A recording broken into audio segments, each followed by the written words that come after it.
100% my fault. I started yapping after, I had to, hygiene and all that other stuff. But today we have a special guest.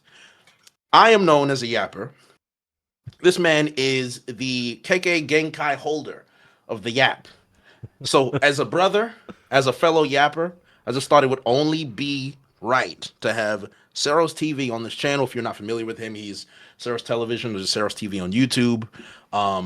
So Saros, very happy to have you on this episode 21. What's going on, man? How you Oh, feeling? pleasure. That's right. I just got legally allowed to drink 21. That's so good. Everybody do a shot for me because it's 21st Yeah, episode. Proud of us all. We're there happy you to go. be here. This is Responsibly. It's a so Monday. Remember that. Drink it's water. a Yep. Monday, but somewhere it's Saturday, I think. Isn't that what they say? So Somewhere, yeah. yeah, It's 7 p.m. somewhere. it's some PM somewhere. It's some PM somewhere in the UK. You go crazy. If you're in the UK, don't drink. You're not allowed. That's where I'm at right now in life.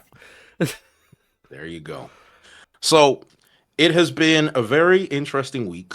But before we get to a lot of these toxic events, man. What is it that because I came across you from your agenda piece video. So I'm assuming you're caught up with One Piece. Are you caught up with One Piece, or is that more I'm of a completely caught up with One Piece. It is my side Tushiri obsession. Saitushi area session? Okay. So then give me your thoughts currently. How All are you right. feeling about One Piece? Yeah. What's All going right, on with so that? power scaling is non-existent. I'm so happy the level of toxic nonsense about to happen in the power scaling spirit. The instant I see a weapon in somebody's hand, that's a Mihawk upscale. It's over with. We're slandering everybody on Earth because Loki is the first person to take out a God's Knight. That is a Shanks upscale, and every Shanks upscale is a Luffy upscale because that's his right arm. So by proxy, Luffy's stocks are on the moon right now. And since Zoro's stronger than True. Luffy, it's over. I'm slandering everybody. Everything's bad. I'm So happy. you're on the Zoro is stronger than Luffy train. Is this the agenda that I'm hearing? Yeah, I think it's funny because it makes no sense, so I'm with it. It doesn't make a lick of sense. I'm here. See, but that's the spirit of agenda. You do things because it doesn't make sense. That makes sense to me, Oh, right? So that's how 100%. it's supposed to be. Mhm. So everything's a Mihawk upscale to you. Oh, dude, if I see Chopper hold a stick and he accidentally smacks Summers, Mihawk's killing him. It's over. It's over. That's You possible. damaged the God Knight? It's over. So that's what I was telling people earlier because I got sick of the Mihawk stance. I was like, you know what? It's time. Anyone holding any semblance of a weapon or a blade. So when Luffy held a blade in Wano for that 1 second, he's a swordsman. It's over. Instantly. Sanji was a swordsman when he held a knife. So I was like, all right, so everybody in One Piece is a swordsman, has picked up a sword at some point in time. Robin, in one of her arms, picked up one sword. Therefore, she was classified as a swordsman. That's it. I'm on the agenda that Oda can't write. That's my favorite one because I agree with it completely. I think Oda is like Akira Toriyama and he can't write. I'm 100% with this. I think he writes Okay. himself in the corners all the time too much. He's got to stop it. Fantastic. Unpack this. A Black Why? Where Maria. does this? Oh my. Why Okay. does Black Maria not have hockey? Come on. Why does Sasaki, who fought Frankie, not have hockey? Give it to me. What happened there? He was like he was Did a they not use Todoropo. hockey? He didn't use no against Yeah. Frankie. He didn't use hockey. He said, "I'm gonna go after Queen." Sasaki said, "I'm gonna go after Queen." You're gonna Queen with no hockey? Really? You're a psychopath. You're dumb. You are dumb and No. an So idiot. What's I'm up? sitting there thinking about it. I'm just like, they never did use hockey. And Robin used hockey on Black Mirror. Yeah. Did she not? Yeah, Black Maria like used barely hockey. I guess she used hockey when she was punching up Sanji. And like the main Straw Hat crew has got to learn hockey at this point. Usopp has to learn. Everybody has to learn ornament at a base level. There has to be either another time skip or Luffy has to start giving Nika powers like he did Bonnie. Essentially, he got to start like we gotta. Oh no. Everybody has to No, get a not the Nika power Naruto up. Jesus gimmick. He has to. It's the only way that makes sense because this is stupid at this point. It's Dumba with a B. I'm pronouncing every letter. It's Dumba. It's dumb. So in my heart, you're not wrong. I agree at the bare minimum in the new world, all the Straw Hats should have a baseline level of hockey. Even Chopper should have armament hockey to a some degree. There's got to be something. For the most part, wait, Frankie, I think Frankie was confirmed to use it, right? In Does Egghead Frankie use arm? Island. Does he? So remember when Sanji and Frankie had to punch the balloon Luffy, and so did Bonnie and Egghead to Yeah. knock away Saint Marcus and Senimura. Luffy was like, "Stop, guys! You're using too much hockey." Well, He mentioned that.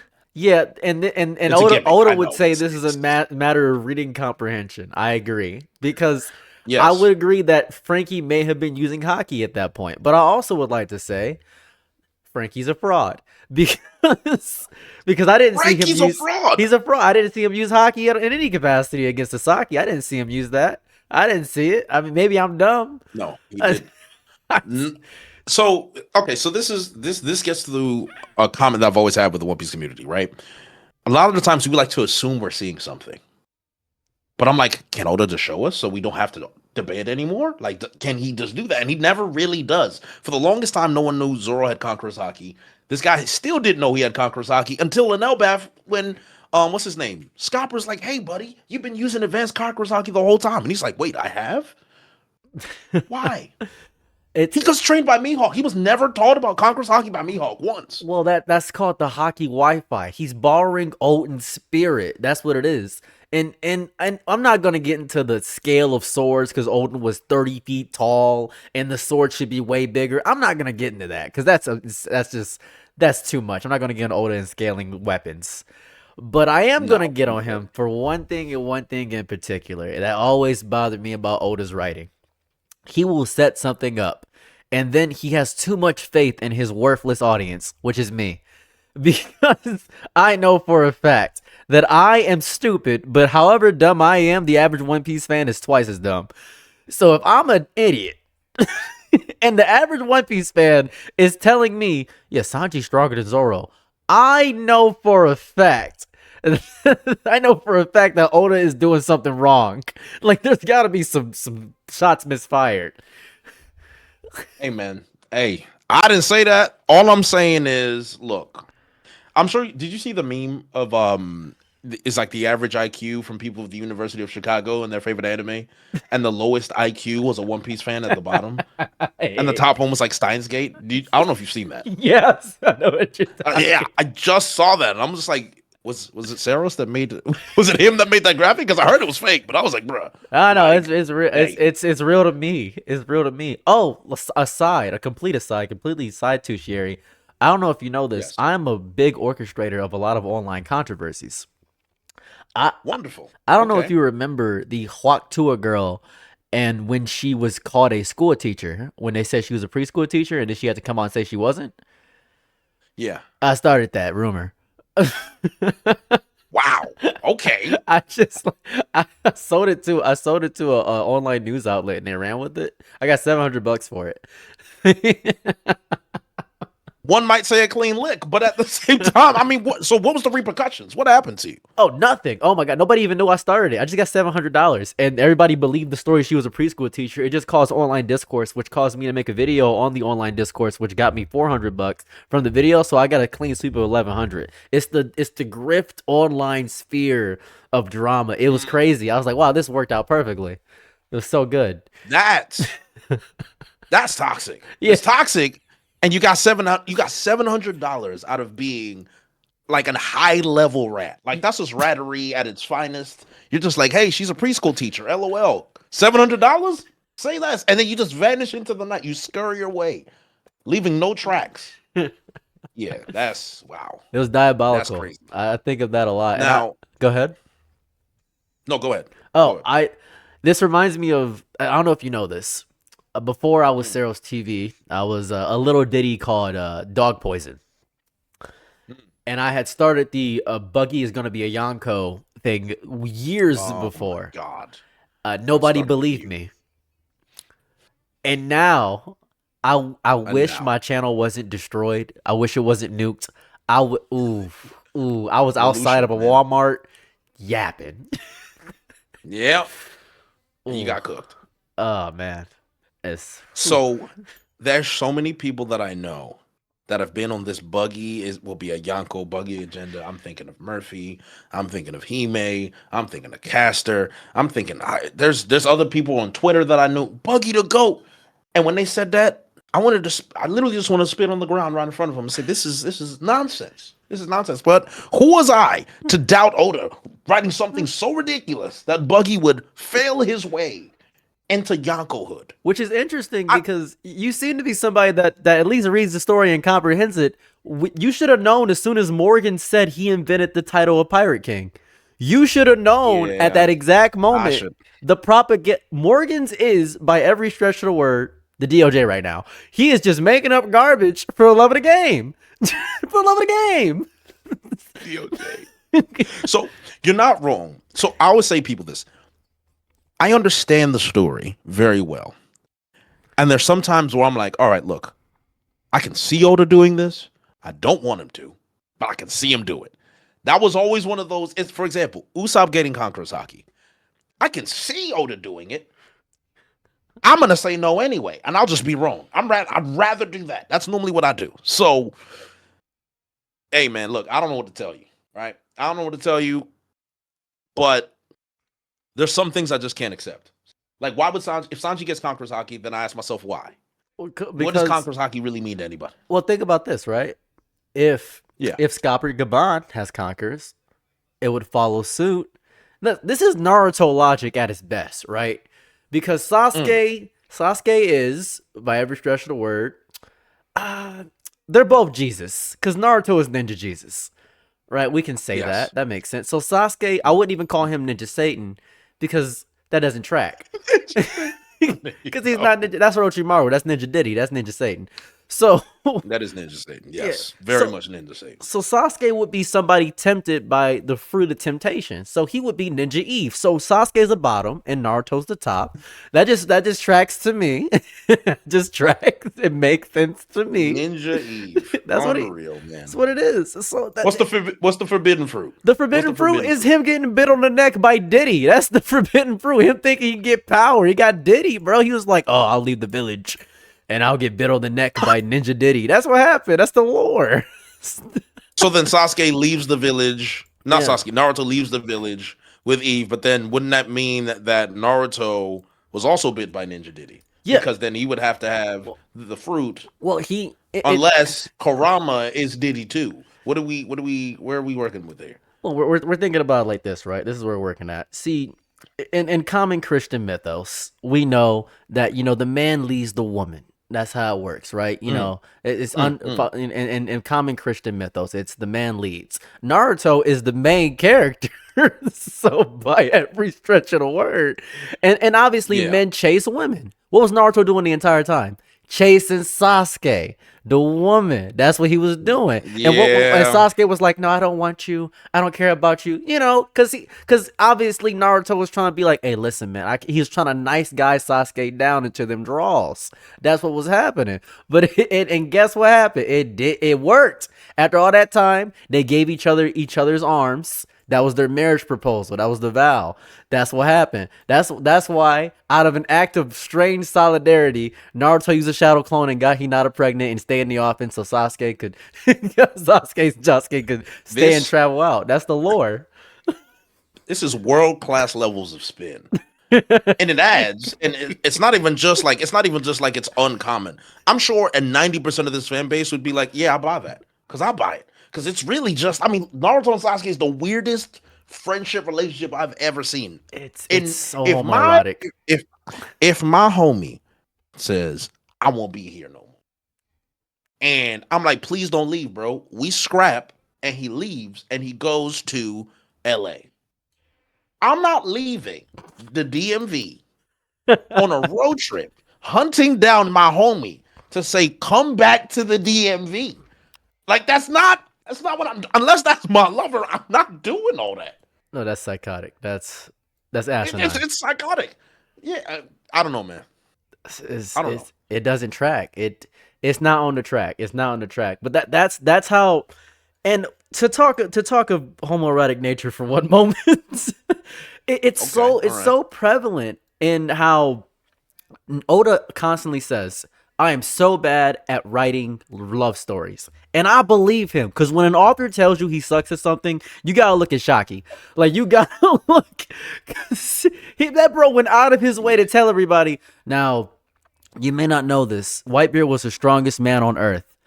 But the grip Shaki had was so palpable. Everybody could feel it. That's how you know that Oda can't write love stories. Because are you telling me Yeah. there was no other women at all?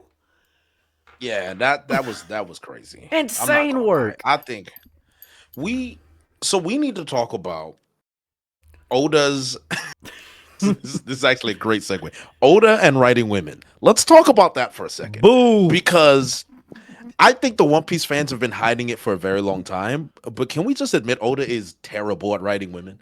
Like he's really not good at it. There's All. there's Like, and this is one not even an Oda slander, but every mangaka has a weakness. Woman is definitely one of Oda's weakness. For there's sure. one good woman character in all of One Piece to me, and it's gonna sound crazy to say. Who? Big Mom. Now, this is gonna sound nuts. I was gonna say Boa, Boa. but okay. Go ahead. I think Big Mom is the only character. Wanna know why Big Mom's a good woman character? And this is gonna sound really misogynistic. It's because she acts like a man. She does everything unconsensually. She takes what she wants. Boa fell in love and got love sickness. Big Mom has never been in love. Big Mom is like, you can get me pregnant and I'm gonna have a strong baby and I'm gonna kill you. That's her entire character. And she is a baller for that. She has the strongest uterus in the game. Like, just objectively. Objectively, yes, you're 100% correct. Give me a second. I am being cursed by Bodega today. Oh, This no. is bad. What is going on here? Give me 1 second. My stream has decided to give up on me. Oh, they Hold hate on. you. They hate you. They slandering No, you in the we're gonna chat run- right now. Yeah, they are. Well, we're running the hotspot gimmick right now. Give me The a second. Here hotspot we gimmick go. is crazy. Bro. For whatever reason, my phone hotspot can hold a stream. So let's just do this now while we're here. What I gotta Don't ask what I me gotta why. respect is I'm connected directly to my Wi-Fi, but this is Detroit, so I Yeah. know some little kid's gonna steal it. Yeah, don't do it. I would steal it. You still? Oh, you probably Okay. need it. Oh, we're back already. But I'm not even on my hotspot. they love you. Do you see what I deal with? Like, so they love me and they hate me, and this is not fair, right? So let's go through this timeline. Let's go through this timeline. No, it happened again. Wonderful. You see, it's the proof. So luckily, we're recording, so I've still got this anyway. Hold on. They hitting you with the DOJ special right now. You're getting the Epstein file, bro. This is crazy. Yeah, that's because I was saying St. Somers was Jeffrey Summers. I was making jokes and I got cooked. So yeah, not the best day for JD Legend. Hey, what is going on here, Lord? It's not even picking up. Hold on. They're calling him JD Commoner. It's horrible. They hate to see it. I know, right? Imagine. Evil. Personal hotspot only be available for Bluetooth and USB. Let's do that. Okay. You gonna check for me, guys? That's so odd. That's kind of crazy. Are you connected directly to your Wi-Fi or no? I'm connected directly to it. Like it's wired. That's the part that's shocking me. Like it's a wired connection. Like we're back right now, and it's a wired connection. So, Saros, in case if you're not familiar, I had awful connections way back in the day. So bodega, right? We call bad connection bodega. It's like Walmart connection, right? So bodega is the term. For the longest time, it was just a feature. I just lived with it. Now, got a new computer, no freezing, Wi-Fi that should be top shelf. And for whatever reason, this is happening to me. Can you explain why you have cursed me, Saros? Is this I you? could Is yeah, this what you're doing? it's actually me. This is the I'm trying to give you Wi-Fi hockey, and it's interfering with your natural Wi-Fi. That's what's happening. So you see what I'm saying? It's evil. no, and wow, it ended the stream. Oh, That's yo, it yeah, ended the stream. that's Crazy. wonderful. They hate That's you in wonderful. strides. They really Yeah, hate you. it's happening again. This is so stupid. All right, hold on. Let's do this again. Schedule stream, reuse settings. Let's do that. And done. And let's end the stream. I'll start it up again. What did we start talking about? Because I'm wondering if this is like a common. We were at Big common. Mom having a strong uterus, I believe. That was the last thing that was said, I believe. Well, I don't think that would stop us, but whatever happens, let's see.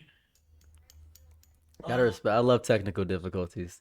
Don't worry, chat. This is not me, as you can see. It's just God intervening. You guys were talking nonsense. That's true. Okay, let's confirm something here. JD Legends domain extension infinite delay. And then can you imagine this, right? This entire time I'm going through these issues. I've not dropped off Discord once. Have you noticed that? Oh, that's actually crazy. Have you noticed that? Do you see what I'm? Oh, that's crazy. Is it OBS? You see what I'm going through? Are you using OBS? What are you using? I'm using Streamlabs. Is it Streamlabs? Why did you do that? Is it Streamlabs? It's Streamlabs. Why are you on Streamlabs? Oh, go to OBS. What are you on easy. about? Oh, it's easy, man. Come on. One Piece fans. One Piece. Hey, man, look, I'm branching out. All right, you know I'm branching out. Yeah, I actually that actually when we get back on, I actually want to bring up something that's been concerning me nowadays. It's actually scaring me about the One Piece community.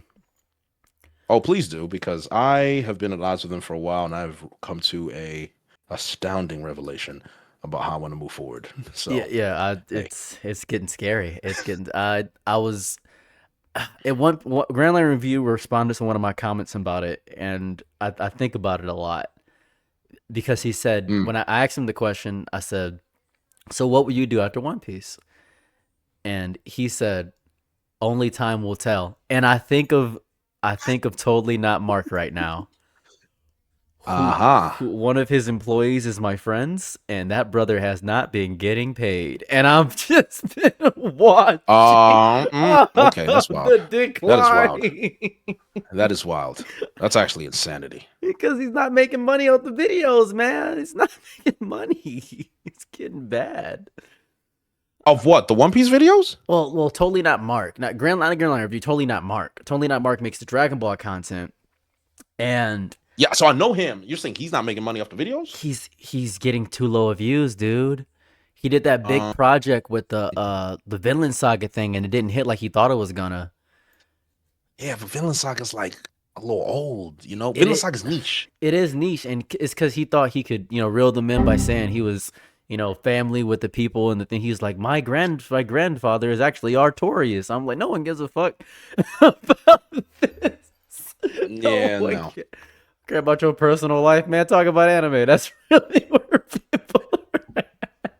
Yeah. I mean, look, man. So that's good because when you think about the anime space, for example, I was thinking about it because obviously, I think we're back to the anime space of me like doing video essays and all that. I love that. I enjoy video essays. I love watching video essays, and I want to do it in my own way. And it's been great.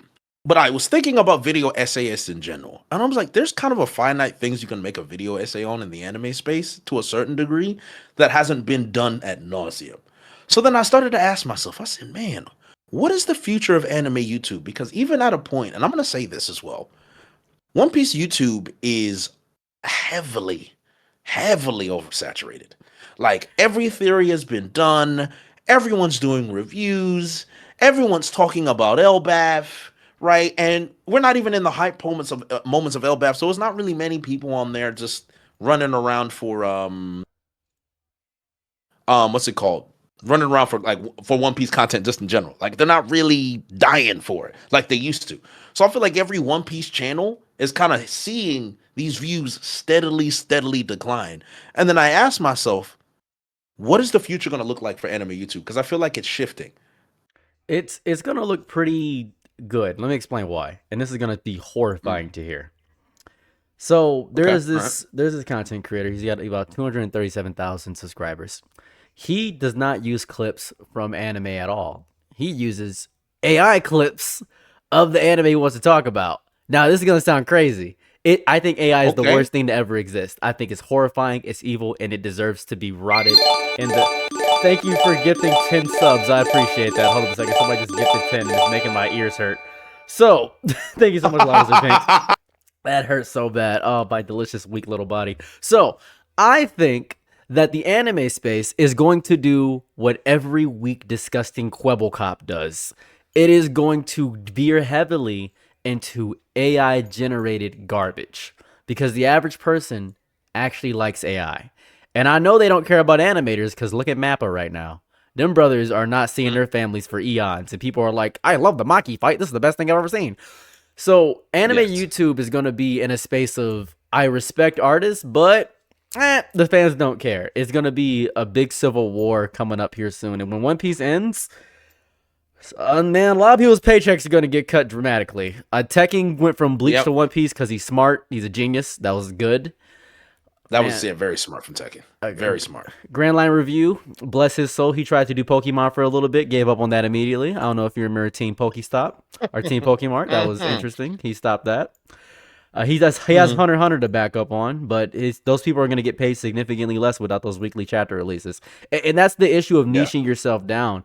I recommend if any big content creators watching this does One Piece YouTuber or some of that variety, I beg of you to branch out. I beg of you. People ask me what I do on YouTube, and I say whatever comes to my mind because people are there for me for the most part. You need to get to that point. Exactly.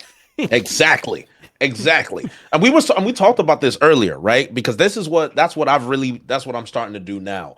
Where I'm like, for me, I'm not gonna wait for One Piece to end. We might have 3-4 years of One Piece, but I'm not gonna wait for One Piece to end. So we're at a point where it's like, oh, whoa, did I just okay, I was wondering what he was talking about. My hand is appearing on the other side. Give me 1 second. I was like, yeah, all right, I'll fix that in a second. But the point is that branching out and doing a channel based on you is the best thing you should do. You can't just put out content that's basically repeatable, highly absorbable, same formula, same niche, because YouTube is rewarding that. But at the same time, it's gonna cook you because you're gonna get burnt out. You're gonna get tired. Your creative brain is being slowly eroded by the slop that you're putting out that you don't want to put out because you're not really taking a risk on yourself. And you said my camera's delayed? What on earth is it delayed? here? Man, this stream hates you. Oh, brother. So you see what's happening. Hold on. So this is... Oh, that's what's going on. Okay. Is that... Oh, I can just do this. Hold on. So there's 2. Is there still a delay? Maybe for your stream, perhaps. I'm not sure where you're late. Oh, they just need to refresh. Oh, they just got to refresh. Everybody in JD's stream, please refresh. Please just refresh. Please. Refresh. Oh, please it's refresh. been refresh the page. I beg of you. It's been actual hell because I was telling Saros when I was having all that bodega. Mind you, did you know I was speaking to Saros the entire time that was happening? The entire time I was on Discord talking through Saros with everything. Did not drop the connection at all.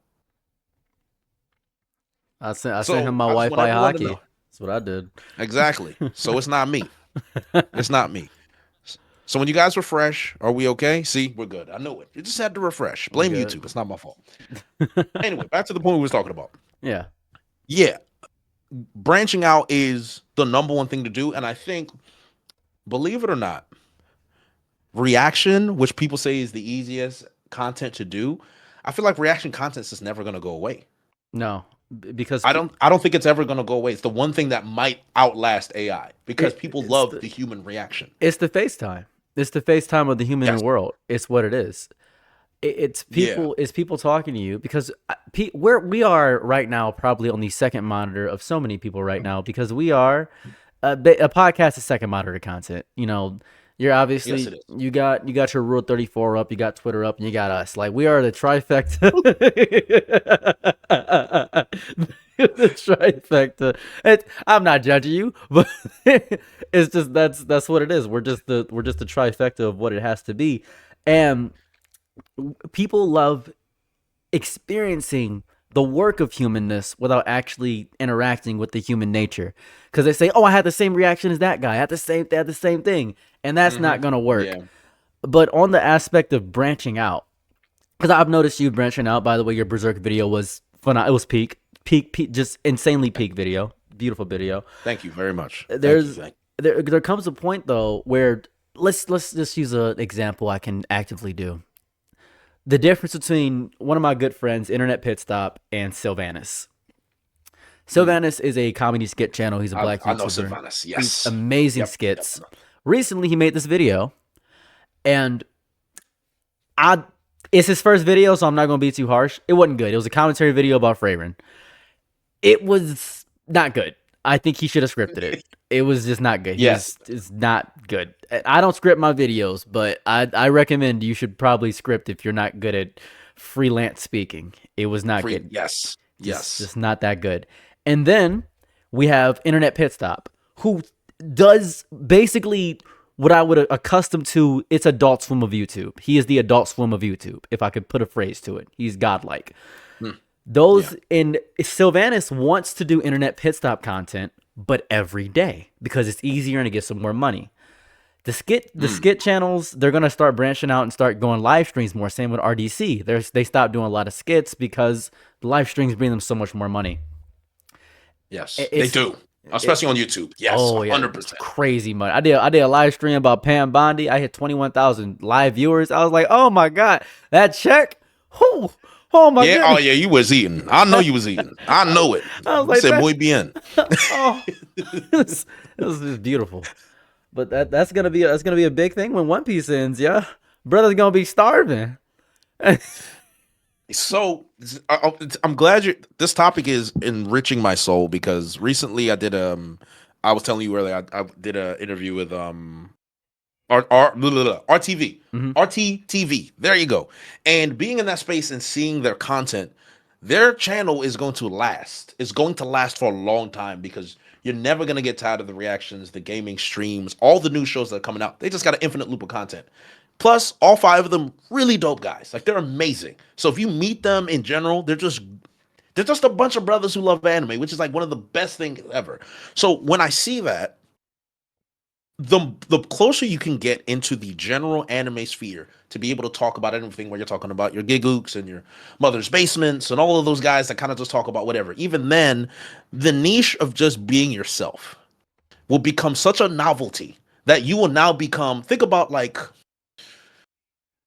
in a world, how would I describe it? You know, every cycle of human history, everyone is trying to do the same thing, and then there's one person that goes against the grain. They're like, this person has no idea what he's doing. Next thing you know, that person's like, this guy's an icon of his era. And I'm just like, well, that's not what you were saying before. But at the time, he dared to be different. Yeah. I think what's going to happen is all the niche YouTubers in general, it's dying. The last time you had niche YouTubers is when you had the big 3. You had Naruto, Bleach, right? You had a little bit of Toriko in there, some fairy tale guys. Right, I know, and you had One Piece, just a little bit, just a tad, right? But for the most part, anime YouTube, you covered Naruto, you covered Bleach, you covered One Piece on the side, and that was your meal, right? There's not going to be another singular anime community as big as the One Piece community. Now, JJK is probably one of the ones that reach there, but again, JJK YouTube's still small. Yeah. So sooner or later, you're going to have to be able to do multiple animes. You can't just do one, and you have to be an anime guy, period. You can't just be the One Piece fan in the sphere. You can't do it anymore. It's not the tech. So I see what you're saying. You got to branch out. It's gonna suck deep. So it's gonna suck so much garbage though, because and this goes to every Dragon Ball YouTuber. Shout out to Salad Sand. Dragon Ball's another one. Yeah, shout out to Salad Sand. Salad Sand might be the greatest of all time because he has done something that is so funny. He has done all right, so Goku's trapped in the hyperbolic time chamber for 10 million years. But he has expanded that to actually good stories. I think Salad Sand is probably the best story writer when it comes to those what if scenarios. And I can see this. When One Piece ends, there's gonna be what I like to call the stage of denial. Right? People are going to be doing fan fictions or fan theories about what we didn't get at the end of One Piece and potential futures. And then I want to do a whole video about Wapple. We really talk about Wapple. We really got to get into Wapple and how he was eating trash and garbage for years to get Wapple medal. Can we talk about it? And then it's going to get to that point. And then after they talked about it, I think it's going to be 4 years of that. right? 4 years. I can give it 4 years of that. And then they're gonna say, well, Oda, he ain't got no eyes no more. He literally the last chapter he writes, that brother's gonna pass away. That's I don't mean to put ill will on Oda, but man, that brother is suffering. He's got gangrene or something and gout and high Yeah. blood pressure. I'm like, yo, you got diabetes type Asian? That's crazy. Type Asian is insanity. They working Yes. this man to the bone. We're done. He's working himself to the bone, man. This man does not know how to take a break. He's like, oh yeah, we should do the live action. What about the One Piece remake? Yes, they're trying to farm as much One Piece content as possible. We have heard nothing about this Studio with remake, by the way. Nothing. It's gone completely. What happened to it? Well, Oda's busy making the worst live action of all time, and I may have a different opinion than everybody take. here. Oh yeah, I think it's That's a hot take. trash. Wow, okay. Oh my, people have been convincing me for decades, centuries, millennia, even. They've been telling me, give it another chance. You know how many times I watched One Piece live action? Take a guess. Take a random number. 7. That's exactly right, actually. I watched it 7 times. I know it. That's actually Yes. exactly right. I watched it 7 times. And I didn't watch it in a row. I gave it time to breathe. I was like, maybe I'll enjoy what it is. There is no purpose of... I mean this with my whole chest. What is the point of the One Piece live action? Is it to get fans who will never appreciate the medium of animation to enjoy the aspect of what animation is? Or is it for the aspect of getting those weirdos who want to see actors age out of character roles? Because you can't reasonably do a One Piece live action. One, the story's too long. The actors are going to age out. You're constantly having to revamp the actors. Then you're going to hate the new actors. They're never going to be Chadwick Boseman effect. They're never going to be Blade. It's going to keep going, and you're going to keep ruining this for us. And it's going to keep... And the One Piece live action is doomed to fail. You're gonna get an Asian Vivi at this point. Oh, what about black people? We're gonna get something bigger. This is worth... The whole series is worthless. Chopper looks horrible. I hate the series. I hate One Piece live action. I don't care. I don't care. Ladies and gentlemen, today I'm not the enemy. Today, the enemy is Zeros TV. And I am very happy to not be the enemy today. This is grand. Because I'm cool with it. Okay, you didn't like Dominican / half black Arlong. You didn't like him. No, I love black fishermen because the fishermen are black. Twice as strong as humans, work twice as hard for half as much. That's the fisherman motto. That's how it works. Martin Luther Jimbe, Malcolm Tiger. I respect it. I really do. That's how we work. Malcolm Tiger. Malcolm Tiger is crazy. Yeah, I respect. I love that. But what I don't like is you are getting a worse story. You are getting a less cohesive narrative. You're getting a Luffy that feels realistic, but by doing that in virtue, you make him annoying. Think of this. Go to an anime convention and talk to... I just came from Motor City FurCon. Horrible place. The highest person there was a 3.5. Everybody was ugly. That's right. I'm attacking every furry. I don't care. And Wow. Okay, fair. All right. and that's why they wear the suits. Anyways, hey, listen, I'm attacking everybody. What kills me is the fact that if you talk to like the people, because they're social, most anime fans that go to conventions are socially inept. But when they get to their hyperfixation, they're able to break out of that introverted space and become extroverts in essence. They're able to tap into what they really want to talk about. And I find that beautiful. And it's amazing to talk to the furries and talking to them. And it's beautiful. I love it so much. But they are still insufferable to talk to because they do anime speak in real life. And if you've ever encountered anime speak in real life, you will know what I mean. And that's how Luffy, that's how Luffy speaks in the One Piece live action. He's like, oh, Zoro, you're cool. And oh, Sanji, you're my friend. And I'm like, bro, shut up. Just like, you don't, like, I hate you, bro. This hate session is spectacular. Wow. I just can't. I can't. And I'm going to watch all of season 2 because I'm a One Piece shill and I hate it. Listen, I'm a One Piece shill as well. And one of my gripes was Garp being Scottish. Like, why was he Scottish? I did for me, it was just like, it's not registering, but it's okay. They changed a few things. It's the live action. I know, right? That's fine. I remember meeting Matt Owens. I remember meeting Emily during the Film Red premiere and asking them all kinds of questions. And I was like, oh, this is great. Like I'm hearing, they really care about the story, they're following the medium, and for the most part, I think they did a good job, right? And we're comparing this to other live actions. Now, as far as I'm concerned, the premier live action that most people refer to is the Kenshin one and Kingdom. Kenshin and Kingdom, very good live actions, right? I would say those are like the top of the list, right? But then if you're looking at things like Dragon Ball Evolution, Dog Water, right? You're talking about Piss. Cowboy Bebop, Trainwreck, what a failure. JoJo's Death Note, Trainwreck. It's just Trainwreck after Trainwreck after Trainwreck. In comparison, the One Piece live action is good. Oh, 100%. Solid. But I will give you that. But hear me out, right? That's called proximity love. You ever fall in love with a coworker because they're available? That's One Piece. That's exactly what happened to you. Everybody else is ugly, so you're like, oh, One Piece look kind of good, and you got an ass on you, One Piece. It's not even that big of an ass. It's just, hey, you got some cake to you, motherfucker. Go to a bar. I can't take it. I can't take it. I can't take real. it. He said One Piece is the average girl that makes friends with ugly women to make them look better. That is insanity. I'm just saying, because okay, if you really, It's not, but you're not. You're not wrong in the comparison based on what I said. You're not wrong. Yeah. That is- Pin it to the dish. Pin it to the dish. Dissect it like a butterfly. Spread it out. Put it with spread eagle it for a second, right? Just for one moment. Put it like a rotisserie chicken. Someone in the chat said, "Damn, One Piece looking good today."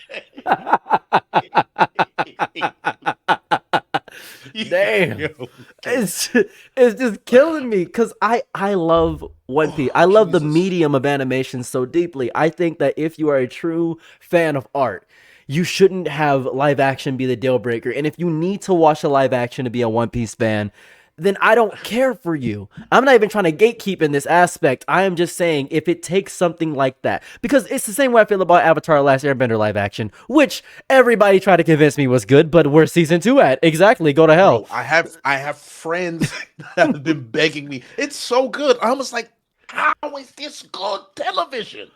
How? It's so bad. It's piss, and they're trying to convince me. It reminds me of when someone told me you're mean, and I said I'm not mean.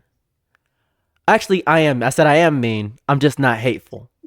I'm not hateful because there's a big difference. I can be mean. It's fun to be mean. Mean banter is great. But hateful is where it gets bad. Because I don't hate the One Piece live action. I think it is a cumulative effort from Oda and the beautiful work of actors. And the Sanji actor. Can we talk about this man doing too much? Who do you think you are, Brad Pitt? You're ridiculous. I've been working out for 30 days and I spent 30 days in a hyperbolic time train. Haven't eaten for 3 days to be Sanji. Brother, you're Sanji. What is wrong with you? What you're not doing Got a farm. Taz Skylar. Taz got a farm, man. He's trying to be the performative male Sanji thinks he is in real life. This is crazy. He's doing it. Method acting. Yeah, he's cooking, man. Hey. But you're insane. He's like, yeah, you see these kicks I'm practicing? You may be the best actor in the worst series, and I'm so proud of you for doing this. This is amazing. You're doing nothing for no one. I hope this gives you somewhere further. McKenyu he's famous for what he did in the Kenshin live action. McKenyu's pretty solid. That's a Zoro. I like McKenyu. How did you? Okay, I thought Buggy and Arlong to me were my favorite performances. Oh yeah, They Buggy were went crazy. amazing. Buggy went crazy. Buggy best. Arlong is insane. I didn't like the dick nose, but it was still crazy. I guess they had to do that. It was wild, but hey, man, but that's just canon. You You can't take that away realistically, and really think about it. It's when you really think about it. What are they saying about fisherman noses and black people? When you really think about That's true. what are they saying? Hey man, look, they just thinned it out and made it longer instead of making the nostrils wider. Hey, man. That's crazy. What are you gonna do? What are you gonna do, man? On Wow. Okay. So, ladies and go ahead, bit- yes, finish the talk. Finish the talk. Well, on the aspect of that, and if anybody has any reservations about starting a live action series, whether it be Fullmetal Alchemist or something of that variety, if you're curious Pretty about dumb, by the way. the summary of my thoughts is, I will give everything a shot and a chance. but I need to understand the purpose for the existence of an art. A big issue I have with AI art is what's the purpose of it? Corporate propaganda, nonsense. That's the issue I have with it. The purpose of the One Piece live action, many people will point this out, is to get more fans into One Piece. But at that point, you didn't respect the medium of animation in the first place enough to give One Piece a chance. There are many ways to absorb One Piece. There's the episode of East Blue Saga. There's the episode of Skypiea. There is One Piece. There are many ways to absorb the medium. Why do you need real humans to absorb something that obviously was meant to be an exaggeration on the human medium, which was animation? I don't grasp it. Doesn't make any sense to me. That's where I'm at. Okay. I see your point. I see where you're coming from. I also want to state, if for everyone out there in the One Piece community, if you call me a hater and say I complain, all right, I'm not even a tenth of how bad I could be. As this man just expressed with One Piece live action, he said it with his heart. He was genuine, passionate, all of that. And I say, oh, this chapter was a 6 out of 10. This guy's always hating. He's always hating. Oh my God, I'm sick of him. The agenda. It's the agenda rotting his brain every time. So you know what, Saros? To you, the agenda is rotting your brain, man. That's why you don't like its agenda. That's 100%. Like, I'll give you that because I've been thinking about Loki's size for a whole week at this point. How big is he? This Barbados slim ass dragon. I don't know how big this brother is. I keep thinking about it. It's the only thing on my mind right now. Is he island size? Did Shanks lie? Shanks just a lying rat. Yeah, the scaling. I was so confused because I'm like, Luffy is on top of him, but he looks his normal size, and then there's the tiny squirrel. I was like, Jay, obviously, look at the giants that landed on his stomach, and I'm just like, yeah, okay, I see that. But then you mean to tell me Luffy's still giant, and then the squirrel is just now just as big as giant Luffy, or what? I don't know, man. It's killing me. I feel as though, because I have my analytical brain, which observes things objectively. If you ever seen a video I've ever posted, you will say, wow, he's really spitting. He sounds as if he's automated. This is insane. And I'll get into these grandstanding rants.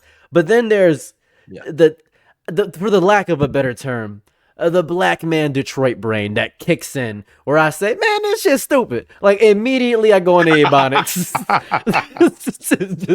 I drop the cadence of all things and I go right back to my default setting of, man, this motherfucker, this stupid shit. It's just immediate. I can't.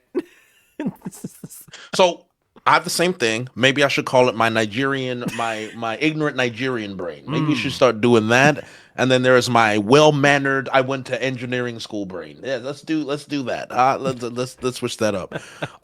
So as I was talking to Saros before this went live, I realized that JD is the agenda persona, but then the glasses persona is DJ. There is DEEJ. So this guy is DJ from now on, right? I take this off. Now we're JD. So we're swipping. We're flopping. We're flip flopping. That's it. So I should make a channel and just call it DJ. That's not a bad idea.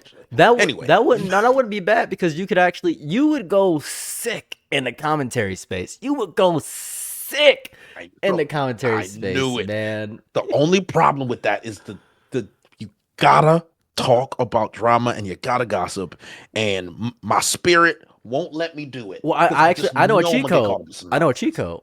Okay, what's the cheat code? Give me the cheat code. Okay, so, and this goes hand in hand with, have you ever heard of Tommy NFG?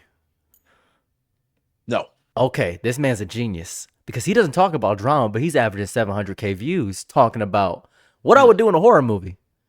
And he brings up the horror movies. It's the same way as a Degenerosity. You know Degenerosity? No. Oh, you missing out. You see, you're tapped into the drama YouTube space, but you're not tapped into the let's rank alphabet letters. I think Z obviously is a top tier. You see, you're not tapped into there. You're not you're not hitting that angle. No one's doing that. Okay. So then send me a channel or something. Oh, send 100%. me one of those channels so I can see that sphere of things, because I know I could do commentary. And if I really just did not care. And I decided, you know, my Christian morals, let's just throw them out the window and let's chase a bag. I would just throw myself into the commentary space because I know I could do it. And I'd get in fights with everybody on Twitter. People would hate me and then people would love me. I'd talk about Pokemon every 10 seconds. I get in a fight with Keemstar for whatever reason. For some reason, Hassan Abi shocking his dog would be something I would talk about as well. Yeah, see that would get you big, but that's not what you want. What you want, and this is No. really smart. What you wanted, because that's what I do. I talk about whatever pops up, but this is actually genius. See, this man Tommy NFG, this man said, "Who's the biggest hater in history?" This bro brought up Napoleon Bonaparte. I never know about Napoleon Bonaparte. He just talking history, and he did it in a black lens so I could understand. He said this man was that's so. funny. He said he was so horny and depraved. He sent his sweat through an envelope and said, "Don't wash. You gonna smell like me." I'm like, what? And he did. That's an actual historical fact. I was like, So it's so funny because I really can do something like that because I have one of my many Muslim friends. He's always talking about, you know, Saladin, he washed you in the Crusades, Christian, you know, Islam is the upgraded version. And then I watched the documentary, Seros, and it was on the Mongols. And once I saw what the Mongols did to Baghdad, I said, oh, so let's talk about these Mongols. Hold on. The Mongols killed all the Muslims to get the Christians alive. What was going on with that, buddy? Hey. And he was like, don't you dare talk about Genghis Khan in my presence. I was like, because doing a video on that would be hilarious. history is objectively funny because one of my favorite it's probably the best live stream I ever had like 700 people not talking about drama. I was just talking about the A&W 1/3 pounder burger for 1 hour. Yes. I was just talking about that. I said it was called "You Americans Are Worthlessly Stupid." That was the name of the stream, and everybody tapped in because they're like, "I'm American. How am I stupid?" And I just ranted about how disgusting and idiotic and milquetoast these brain dead, vitriolic, mongrel, rabbit, snow skipping little peons were for choosing the 1/4 pounder over the 1/3 pounder because 4 is bigger than 3. And I was so angry at this, and people were like, "This is a good rant. I agree with Saros. He's actually amazing." I was like, "Yeah."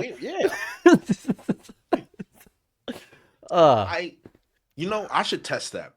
It'd be a test. Because at this point, I'm about to make 30 side channels and just start doing all kinds of stuff that I've always wanted to do. Because YouTube doesn't reward you if you talk about whatever you want, for the most part, unless you hit a hot topic and then you're like, boom, you got it. You know. So as far as I'm concerned, that's been the state of my channel, where it's just like, because there's so many ideas I want to do. I'm like, one day it's memes. Next thing you know, it's a 2-hour Berserk video essay. Next thing you know, I'm ranting about morality in One Piece. Oh, chapter reaction, agenda. And then we just go all over the place, right? Yeah, you gotta moist criticalize your channel essentially. Yes. And the thing is, I would not trade my community for anything. They are hilarious. They are funny. They are ratty. And all they do is troll me 24/7. If you think your community loves you, my community waits to make fun of me. They make a living out of it. Oh my God, it is everything to them. They make mangas about me delaying my streams. They make mangas about me having bodega. I'm not kidding, Saros. Actual mangas. We have talented artists that have made mangas of me delaying a stream. I've read it. I read the. It's in your little memes chat thing, and then I after I read it, I saw it in your video for the agenda piece thing. I was like, oh, this is really well done. Like, really well done. It was crazy. The storyboarding. I said, this is brilliant storyboarding. I was like, yo. You know, it's crazy. I think O'Hara did like a Katakuri versus Doflamingo thing at one point, or Library of O'Hara on the Library of O'Hara webpage. And that wasn't even as good as what your chat had done with the meme stuff. I was like, this is crazy. This is insane. Yeah, man. My chat is my community, I would argue, top 3, one of the most creative communities in the anime space. Oh. I'm just saying it. I don't even know as many, but they are different. No, I think top 1, because there are other communities, that Lobotomy Kaizen communities, that still aren't as integrated with you, because you're the pioneer. You're the Mount Rushmore #1 top 1. You're the Dragon Ball of Agenda Piece. That's what you are. Exactly. That's where you're at. So funnily enough, when you said that, I have a video coming out. Mm-hmm. Saying people don't know Agenda, because a lot of people like to attribute it. And I was looking at it, I was like, there's all these people that are making videos about Agenda Piece. There's some guys that don't even mention me. I was like, how can you make this Agenda Piece video? You're getting 200K views. I'm the one who started people getting 100K views on Agenda Piece. So what are you doing? So then I made a video. And in that video, have you ever played Civ? Civ SYV. Civilization, the game. Oh, like sorry. Civ, I'm about to say the Civ PS2 65. game Civ. Yeah, I play Civilization. Yeah. So you know how they have different eras, like the Atomic Era, Classic Era, right? Mhm. And I explained the One Piece community in eras for Civ. And during the Atomic Era is where everything exploded. The Gender Piece was dubbed and all of that. And I realized I compared myself to two people: Oppenheimer for creating the bomb, right? There was bombs. There's always been bombs, but Agenda Piece, the word, was the hydrogen bomb. But then I told myself, I was like, wait a minute. The One Piece community created agenda. We've always had it. But I was Truman, and I pressed the button. Mm. And then next thing you know, See, y'all don't know. August 6, 1945, J Rat legend. This absolute goober. He popped up and said, Einstein, stop. Like, huh? Oppenheimer, stop. I got this. And he pressed it. He dropped the little boy bomb. That I'm threatening to slander. He's responsible for Chernobyl. He's the one. You're not understanding. Oh my goodness. You don't understand. August 9th, 1945. That was JD. That was him. guys, that was not me. FBI, anybody there, all my Japanese fans, if there are any, please, it's not me. Don't blame me. I watched Grave of Fireflies. I still suffer. So please. He don't- made Grave of the Fireflies. He's lying. He was there when Hayao Miyazaki said, "Make this film, little boy. Like, make this film." That film is so depressing. I was watching, like, yeah, I'm gonna be all right. At the end, I was like, I just want to jump off a bridge. I watched that in Like, this sixth is grade. terrible. I watched that in sixth grade. My history teacher was like, "We're gonna watch this really beautiful Studio Ghibli film." I was like, "This is gonna be great." Evil. Oh, brother. Pure evil. It's just like so. Let's make another random shift since Okay. we're talking about the anime community. Ready? Let's talk about them. Oh, do it. brother. Let's do it. Oh, Let's brother. talk about Oh, it. Let's talk about Cheap. our good friend Well, God, not our good friend. Let's talk about our local Lolicon. I'm assuming racist. Well, he's Chibi racist review. adjacent. I'd like to use his words against him. I'm racist adjacent. He said very famously, and I'm never gonna forget that. Hmm. He said he's racist adjacent. Crazy. Hmm. And I'd How like does that? to. So what does that mean? Well, Let's unpack that. I unpacked it because I said, "Huh," and he said, and I quote, "Figure it out." So I decided to figure it out. And this is what I've gathered from Chibi being racist adjacent. You know how you have one friend, maybe a family member, who, is a little bit racist and you still keep them around because they're kind of funny? Well, that's his entire friend group. So that's what I've discovered about Chibi, is that his entire friend group is racist adjacent, but he himself, he just cares about censorship. That's all he cares about. But if you Yes, don't know about the censorship, Chibi that's it. situation, let me give you a summary. I want you to picture this. Imagine it's 2016 and you are 20 years old, right? And you're a twink. For lack of a better term, you are, and you're discussing anime, and you say, "Wow, I really need a waifu." But you're 20, and nobody's that big in the anime space yet, so you can get away with whatever you want to. You can still watch Futanari, you can still watch NT, you can watch whatever you want to, right? And you've been watching so much of it for so long that what is gooner to everyone else is your bottom late baseline. So 2017 passes, 2018 passes, and you're getting more weight on you because you're not leaving the house, you're getting bigger. But you notice that people want to listen to you talk about grifting and the right. So 2020, you make a shift. You make your first grift video. You get 70,000 views. And you were getting 4,000 views on your anime review videos, but you get 70,000 views on this video. So you start just saying, okay, well, I like lollies. And then you get all the lolicons. 100,000 views on your next video. Well, now that's where I by the way, this is the actual statistics. I tracked this down. 2021, every video you post is getting at least 10,000. 2022, you're full send. You start talking to Nux Taku, Rev says Desu, bada bing, bada boom, and then 2 years pass. Actually, a year passes, and you find a fresh 16-year-old, and you start talking to her. You don't date her yet, but you start talking to her, and then Sorry, Okay. no. And 2 years before that. And then she turns 18. She turns 2 years, 18 in okay. 2023. She turns 18 in 2023. Okay. And then you openly start dating her after talking to her beforehand. So that's your now fiance. That's Chibi Reviews. That's what he did. So 2 years. There's no way. There's no. Yeah, he was 28. Really? He was 28. And it was 28 talking to her. Bada bing, bada boom. That's the whole thing there. And then freshly, the age gap between these two people is insane. So she's 20 now.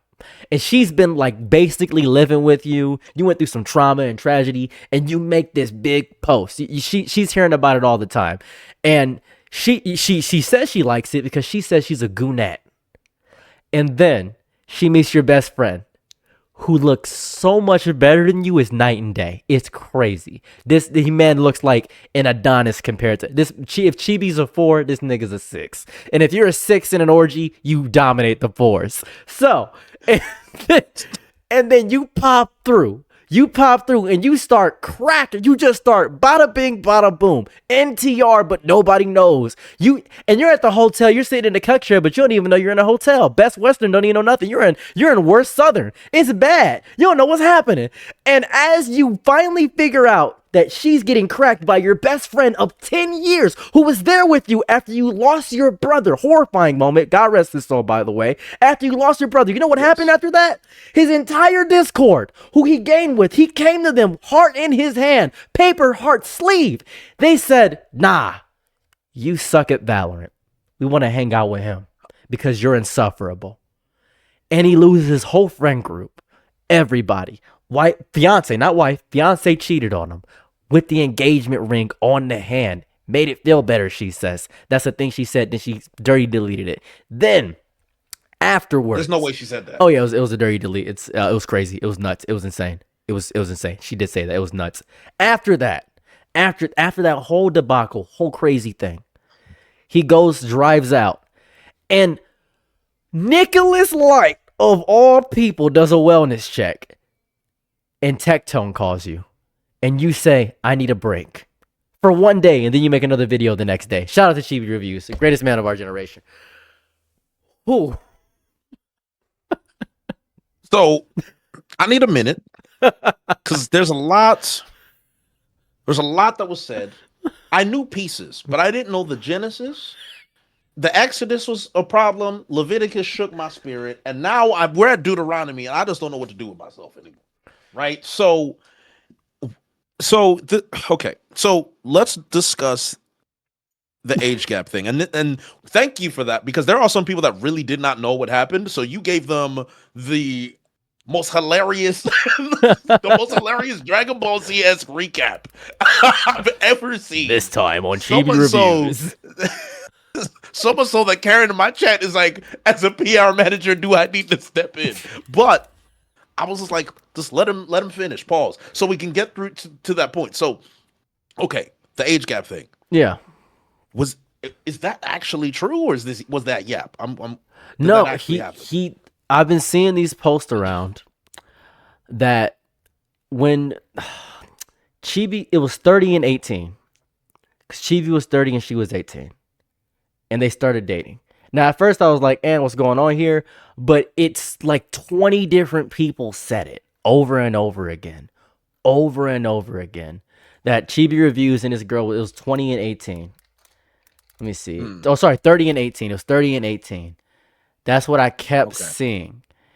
Wait a second, right? It's Chibi Reviews like 30 years old and wasn't their wife like 18 years old current, like right now in the post where they propose is more than a year old. It's like a whole thing. Because we know for a fact that the age gap is more than 8 years. That is a confirmed fact. We can confirm that without a fact. Okay. At least 8-year difference. But Chibi Reviews doesn't care because, you guessed it, it is legal. Right? If she's 18 and they're dating, he could be 35 and she's 18. That's legal. That's his logic. And I want to read a post from Chibi if I could for the audience, if I will. If you don't know Chibi Reviews, I'm going to give you a synopsis of what he said. This is exactly what he said. Been a while since I made a filter post. By the way, this was in October of last year. Been a while since I made a filter post to get people to block me, so let's see how many I lose today. Fictional incest is hot. Lollies are a body type. Drawings aren't real. If you think fiction is real, you're a schizo. You could say the R slur. I am an R slur. I have a speech impairment, which isn't a real word, by the way, it's impediment. Follow Yes. policing is R worded and just virtue signaling. Anime isn't inherently political. I love ice. You're not racist if you just like to talk about politics. Kiss X Sis is great, but Akisora is just as good. Pantsuit shots used to be common. I like Shotokan MILF Dojins. I like Giantess Vor and other size content. You can disagree with someone and still be friends. Looking up the skirt of a new anime figure is mandator. I ship Denji Ex Machina. Met my fiance through dating apps and she's a goonette. She's a hardcore Fujoshi. By the way, I didn't know what that word meant. I had no idea what that meant. Neither do I. Neither do I. it's- I don't know if I want to know. I'm not gonna lie. It's just you like yaoi, I guess. That's the entire basis of it. The rest of the stuff is kind of worthless. Like, this is the most important one. I have 2 terabytes of Skyrim mods, and most of them are NSFW. That is crazy. An insane bar to get off. And I have this screenshotted right on my computer in front of me. And I have read the post, and I can confirm that's exactly what he said. It's not a joke. It's I'm insane. not joking. I quote retweeted it. I'm pretty sure I quote retweeted it. Actually, yeah. So we've got a confirmation. They were saying 10-year age gap, 28-18 when they met. They're 20 and 30 now. That's what I've been seeing in the chat. Yeah. So, and as you guys know, you can call the age gap weird. He didn't break any rules. He technically didn't break any That's really- rules. at the court of law, right? He didn't break no rules. But he You wanna did groom call her. him weird? I can That is confirm your he fault. definitely, if that's true, that he definitely did groom her. Because I've been following Chibi reviews ever since I had beef about Toriko. I am so angry about this. It's so petty. I'm so angry about it. I'm so violently mad about this one word. It's pissed me off. What is the word? What is the There's word a that whoop represents king you? in Toriko called Genis. Oh, His Guinness, name yeah, and is he was Genis, and he kept saying Genesis. And so I said, "Hey, I don't mean to sound like a Karen, but I think you're pronouncing the word wrong." And he said, "No, I'm not." Yes, you are. It's spelled Guiness. It's Guinness, like the beer, like the Book of World Records. And he just kept saying Genesis. That's not correct. So angry. I'm Oh, so brother. angry. So angry. So the reason we're talking about this, guys, because this was such a huge moment in the anime community. And for the most part, I avoid these type of topics. But as someone that has known of him for quite some time, he has been in the One Piece community. And every time I hear about this man, I don't hear anything good. And Saras, I'm the type of guy where I feel things on a human level. I cannot like you at all, but I will still realize this is another human being. So when I saw what happened to him, I was like, this is one of the worst things any man can go through, period. Point blank, one of the top 5 worst things any man would ever experience. I'd throw it in the top 3, maybe 2.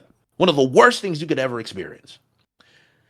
And then I think about the lollies, the hood weeb gimmick, right?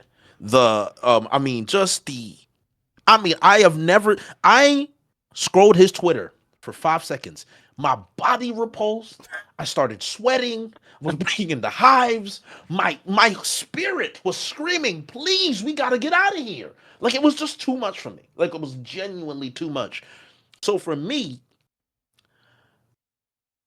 I was like, man, this is such an awful thing. But at the same time, the memes, because even then, when the Charlie Kirk thing happened, I was so frustrated because I listened to what he said and I was like, I hate this stuff, right? And there's a man that got shot on live television. It's awful. This is not something I'm ever going to celebrate. It's not something I'm ever going to laugh about.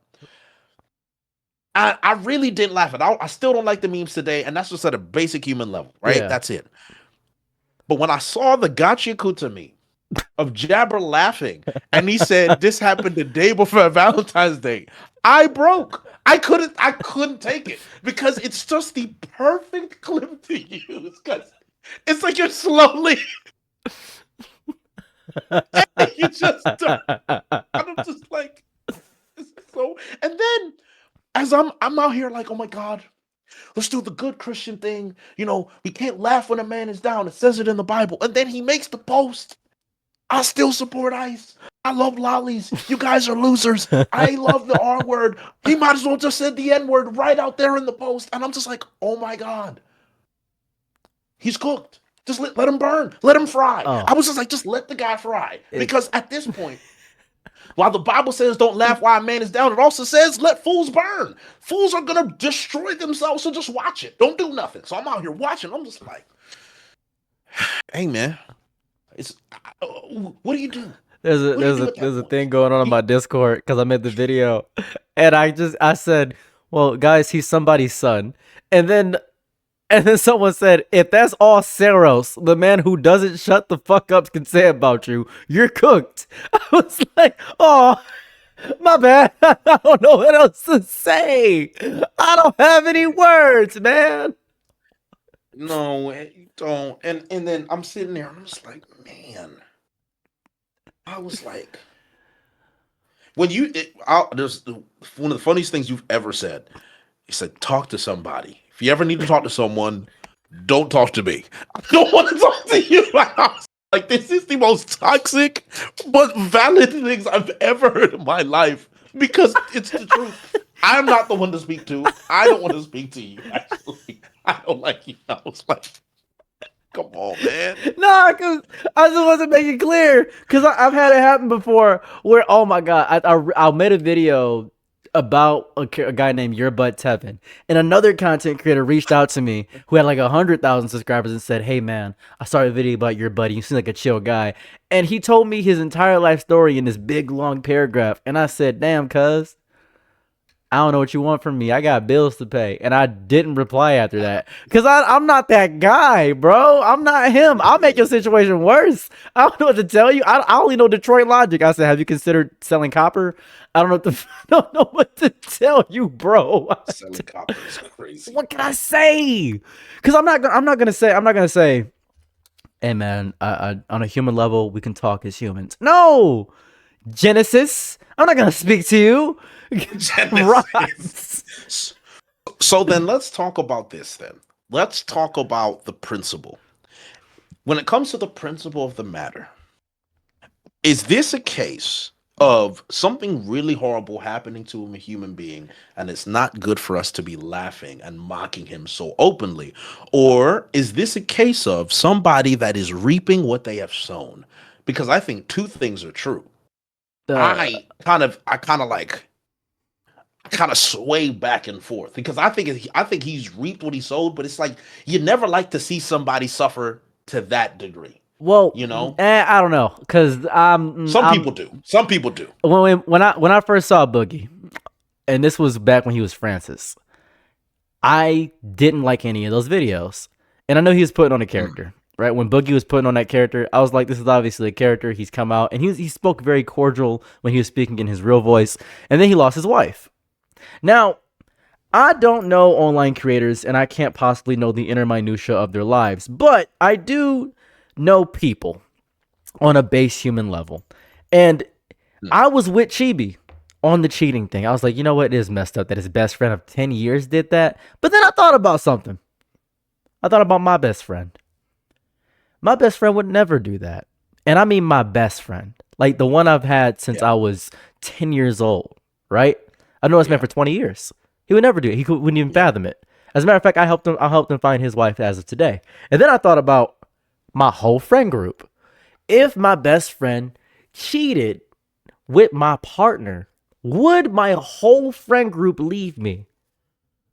I would have to be the most insufferable person of all time.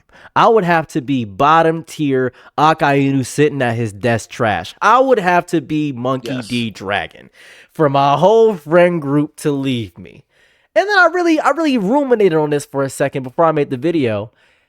And I discovered that Chibi must be because this is very important. It doesn't matter if you're pure good. Doesn't matter if you're pure evil. At least you stand for something if you're either or. But if you are a little bit annoying, you're the worst person on earth. Imagine if you have somebody that coughs with their mouth open and you're just like, I don't have a real reason to hate you, but I could punch you in the throat. That's Chibi. That is Chibi. I just like it's crazy because he's so insufferable in small ways. It's not even like he's not even wildly, blatantly racist. He just is subtly racist.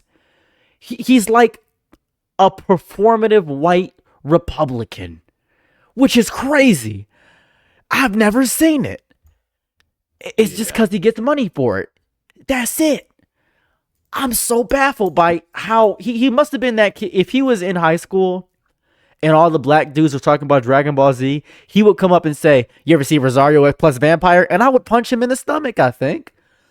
What do you think? I think he would say have you seen Fairy Tale? And I'd read it and I would say, hey, I think Lucy's a little bit revealing, and he'd say that's the best part, and I would have to hit him.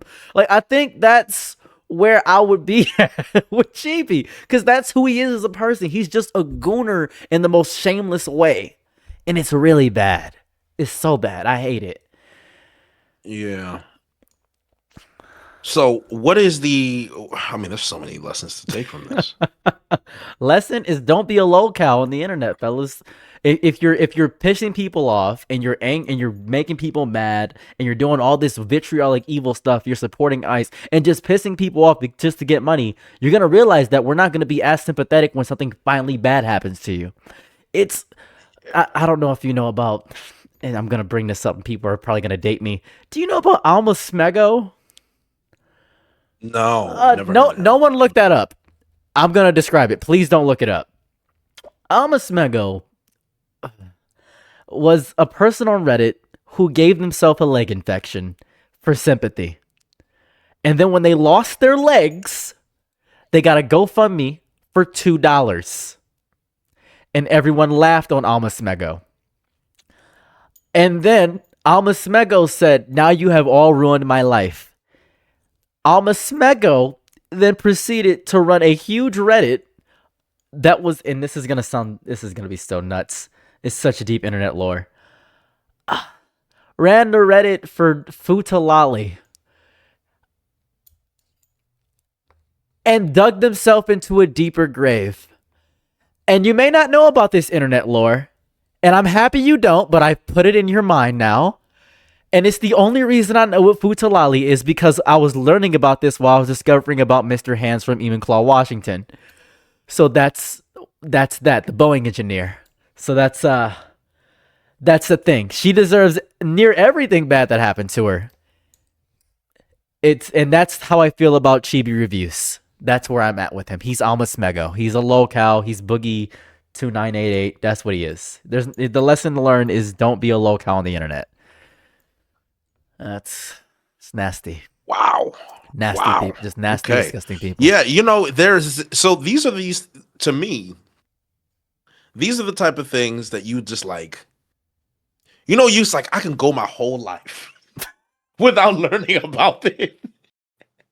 That is definitely like right up there when it's like, hey, I just wish I never exposed myself. I'm to so this knowledge, sorry. because now that I know that it's happened, I'm just going to be like, okay. So there's genuine, to me, it's like, all right, so my name for these people are creatures of the night. That's what I call them. Mothmans. These are, yes. These are what we call creatures of the night, right? And for anyone that's coming in here expecting we were going to talk about One Piece, it's called Beyond Legend for a reason, right? We're not just going to talk about One Piece, all right? It's just that I'm not going to lie to you, this is an actual podcast conversation. This is like the most podcast conversation we probably had, right? Because we're always going to talk about this. And like, brother, this is like, next time we talk about, so next time we go to be like mental, you did warn us, to be fair. I tried my, I'm so sorry. It's the scale of my life. And and whenever I meet somebody, I always do like a scaling up of my life to make sure things are baseline to understand where conversations may go. Because I'll tell people, I'll say, yeah, I saw Outlaw Star and I was a Crip, and they'll be like, wait, hold on, let's lower back. Outlaw Star? I'm like, yeah, it's a great anime. It's anime, yeah. Outlaw Crippy? Star. No. And I'll have to do these divots where I'll say, yeah, I eat olives on my pizza, and sometimes I enjoy jalapeno, and I married a 90-year-old lady, and my brother high-fived me too hard one time, and they'll be like, I think there's one thing that's not like the others. Yeah, his hands are hard, and they'll be like, nah, you gotta go back. Because that's life. You gotta slap. So I'm thinking at this point, the moral of the so we don't feel bad about the anime community cooking chibi. No. Like where No. are you? No. You're on that. Okay. Yeah. All right. So yeah, it's just hard. You can't run the let's be better guys gimmick, even though I have to be better. This is why I never really made it. Well, hear me At out. the You bare minimum, can I'd you make can it, be but you it's can like, be yeah. kind but not nice. Those are two different things. Because True. on a very human level, your kindness shows because you stated this is the worst thing. You said top 2. I think losing your mom, dog, and your dad in a fire is pretty bad, but cheating on is pretty up there, I guess. But but you said top 2, and that goes to show that cheating is such a wild thing. It's such a wild thing to happen to you, especially with somebody that close to you and losing your entire friend group. It is back-to-back mental damage over and over again, and this is gonna obviously get him further into the grift. And you can be kind about the humanity of it all, but you can also acknowledge the context because my brother said it best. I wish I could talk to him right now because he's at work right now. He said it best. You, as a person, every action you do is without causation. You can do any action on earth. If you shoot a gun towards nothing, you don't hurt anybody. If you swing a sword, it doesn't do anything. It is only when you add context to those actions where anything is truly bad or good. Every action is neutral on earth. If a white guy yells the N-word in the middle of a void, nobody's around, he caused no harm. If he was in the middle of a Black Lives Matter rally, he's getting jumped. Like, it's just the context of the situation always matters. Every action is neutral. Chibi reviews, your humanity for the actions is the neutral part. You're kind, neutrally. But when you add context, it's obviously he's the bad person. You have to add context. It's very important. That's fair. No, that's completely fair. And I asked you this because I know your video stance on it. I know some other people that have talked about it. I know content creators that have been in streams with Chibi when he was part of the One Piece community as well, right? Because he was heavily part of the One Piece community. King of Lightning. In the early days. King of Lightning. King of Lightning, right? So I just part of me asks, like, what is King of Lightning thinking these days? What is going on? What in is his head? Ja? Where is Ja? Where is Ja Rule? What does Ja Rule have to say about this? That's basically King of Lightning is Ja Rule in this conversation. Let's get Ja Rule on the case. Let's see what Ja Rule has to say about this. I just remember one time. It was the first donation I ever did to a streamer, and I gave King of Lightning $200 because I said thanks for the Toriko reviews. And then I don't know where it started. I have no clue. But he just stood up and said, Arabian Nights. You don't know about Arabian Nights? That's the gimmick. I love that so much. Because I came in new. I was new to this. He just started dancing for 10 minutes. And I was like, King of Lightning is... He's the GOAT. He's the GOAT of all time. He is, to me, he is the progenitor of entertaining anime reactors. He is the number one. And people like throw Uzumaki Khan on there. We love Khan. He's a lovable lad. We love Recon. But nobody did it like Cole. Early Cole, Toriko, Bleach. Like, for me, during his whole Cake Island streams, because that was your first time experiencing Arabian Nights. Somebody would donate $100. In the video, you would just see Jafar pop up, and you'd hear the beginning of the Arabian Nights theme song. And I'm just like, nah, man. To this day, to me, he's the GOAT. He's the Michael Jordan of anime reactions. That is my guy, man. Who's the one guy? I think it's Anime Uproar who keeps scamming my brother about the clickbaity titles. My brother he doesn't watch the videos, but he looks at the thumbnails, and every time he's like, "Yo, Saitama just shook the universe." I'm like, "No, you're watching Anime Uproar again, aren't you?" He said, "Maybe." It reminds me of Double 4 anime. I don't know if you remember. Oh my god! Yeah. Oh my god! In my script for my video, I called him the creature known as Double 4 anime. That was a time. He I don't know what happened to him, dude. What happened? He was the GOAT of clickbait. He would be making billions right now if he was still doing anime YouTube. True, he would. He would. Yeah, he was just ahead of time. His fallout was crazy. He just kind of got in a fight with everybody. For Neverworld, King of Lightning. It was crazy. I miss For Neverworld. I know For Neverworld's still doing content, but I miss For Neverworld because, and this is gonna sound, everybody's gonna hate me. This is gonna sound so messed up. For Neverworld is my favorite anime YouTuber of all time, right? And one time when I said in the video, I said, "You a funny looking dude, man, but I fuck with you," and he deleted my comment. And I think about that every day. I was like, "Oh, That is crazy. I'm sorry," because he was a funny looking dude. I was like, I like him because like he was the reason I start going to anime conventions, because I was like, oh, okay. Because when I see people like that, I would think they were annoying, but he was the first person that wasn't annoying, and that's crazy to me. He was the first one. I was like, he's actually really cool. I appreciate. He's like the most centered. I love him a lot. He's really cool, and he has a family. He's really cool. I think he's amazing. But I thought you thought he was a funny looking dude. That's it. And he did not like that. He deleted it immediately. I was like, dang, my bad. That's fair. I mean, Yeah, there's no way he was going like that, man. that's fair. That's fair. I just call. I'm like a child. I call it how I see it. I can't even lie. It's like you I don't worry. I know people like that. you got a pinhead. I'm like, that's me. That happens to me a lot, man. People just like, hey, man, your hairline's crooked. I was like, oh, thanks. I guess What? I was like, all right. One kid looked at me. He said, "You look like a paintbrush." I'm like, That's it. Like the YouTube comment section. This is a phenomenon. And obviously, you understand this. Sometimes when you see a YouTuber that responds or crashes out, we say this all the time. It's not the comment that made him crash out. It's that was the 800th comment that he finally had enough. That is exactly. If you ever see a YouTuber respond to you on Twitter with pure aggression, it's because you were just the limit breaker. Dude. That was it. That's all that happened. and it's always some guy saying, "Oh my god, you can just ignore it, bro. This is my life. Like, this is what I do for a living. I can't. I physically cannot ignore 347 comments saying, 'Are you circumcised?' I can't physically ignore it. I gotta answer. I can't. Yeah, no, I get it, and so we're wrapping up the Chibi conversation yeah, there. yeah.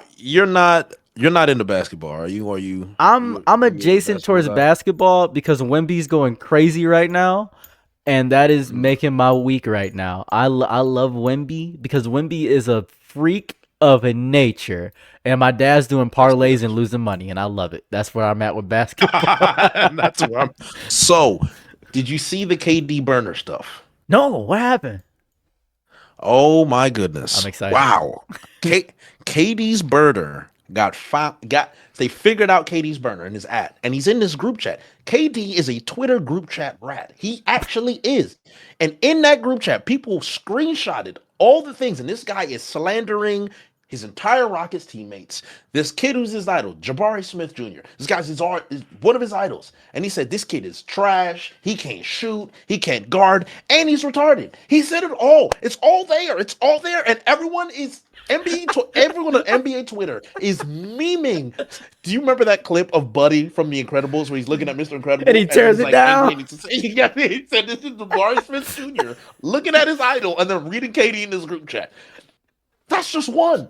Then he's talking about his time on the Warriors, saying Steve Kerr doesn't like dark skins. That's why Michael Jordan punched him in the face. He's saying things like, Steph Curry, if you don't do a screen for him, they're gonna wave you. I called out Steph Curry in the film, and everyone's looking at me crazy. He called Russell Westbrook a triple-double cocaine bear and said, yes, he said that.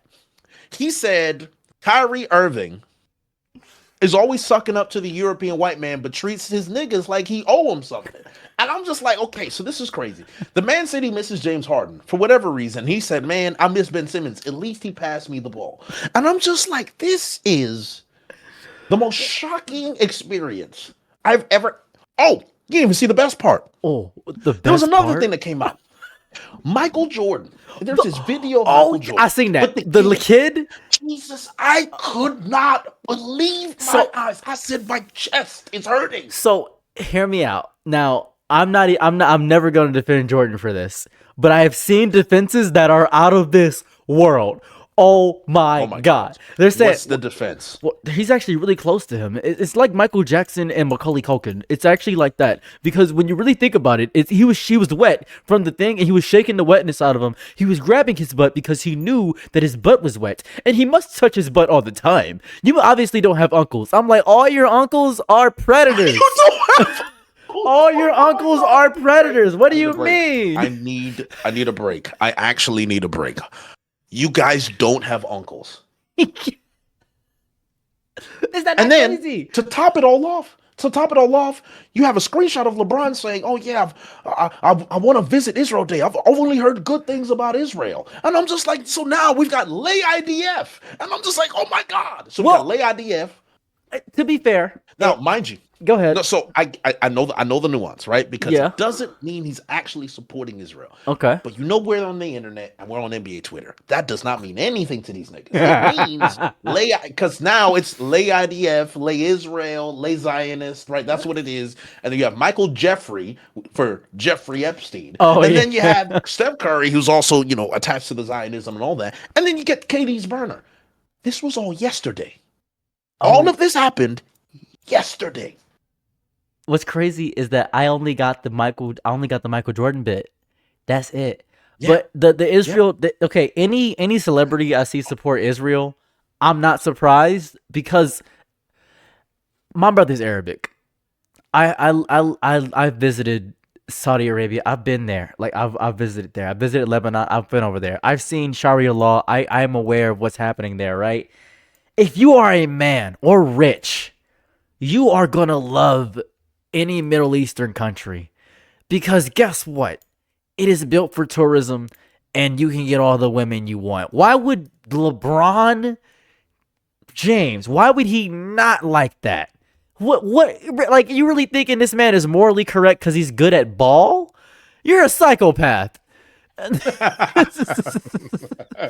So there's another part that I forgot to mention to add on top of this. KD said, someone in the chat, he said something about drones. That's one of the craziest things that I've ever seen about Gaza and drones. What was it? Somebody remind me what he said. Please, someone in the chat. They're gonna tell me because there's a delay.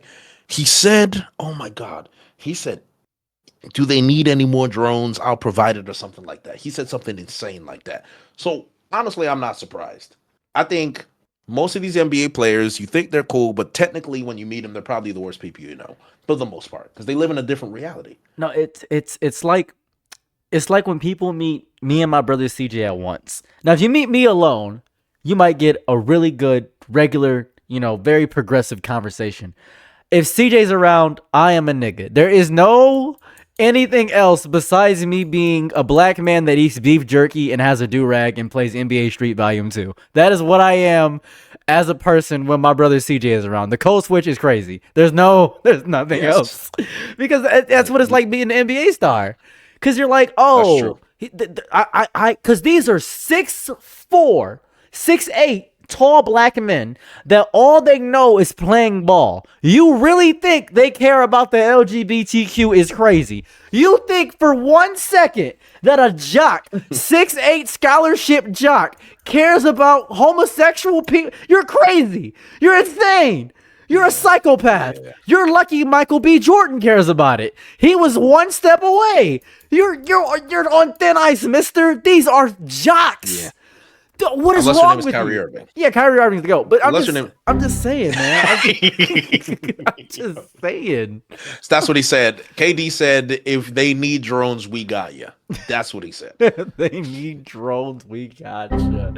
It's crazy. Man. It's crazy. That I didn't know that was going on the NBA. I didn't know that was going on balling gun Twitter. Yeah, man. It's evil. It's the niggatry. It's evil. But it's so KD, and it makes sense. They've been calling KD immature for years, and now it's just like, well, you can't be surprised, but you can just laugh, because this I could laugh at. Him getting caught for being a snake makes sense, because KD's always been a snake. Mm-hmm. That's it. He's never been a good nigga. I don't know why everyone got tricked by "Mom, you the real MVP." Newsflash: most terrible niggas love their mom. That's really how it works. So it's wrong. So that doesn't mean anything. It just doesn't. It does not. And you're laughing because you know it's true. I mean, you're not wrong. And on that the same worst point, person you know loves their mother. because they want a woman that's exactly their mother. It's a whole thing. It's a thing. It's a whole thing. And to the specific comment that's saying the way you're stereotyping all athletes as ignorant jock is crazy. It's like 80%. I'm gonna give you 80%. Actually, I'll do you one better. I'm gonna say 51%, just so I can claim majority of jocks.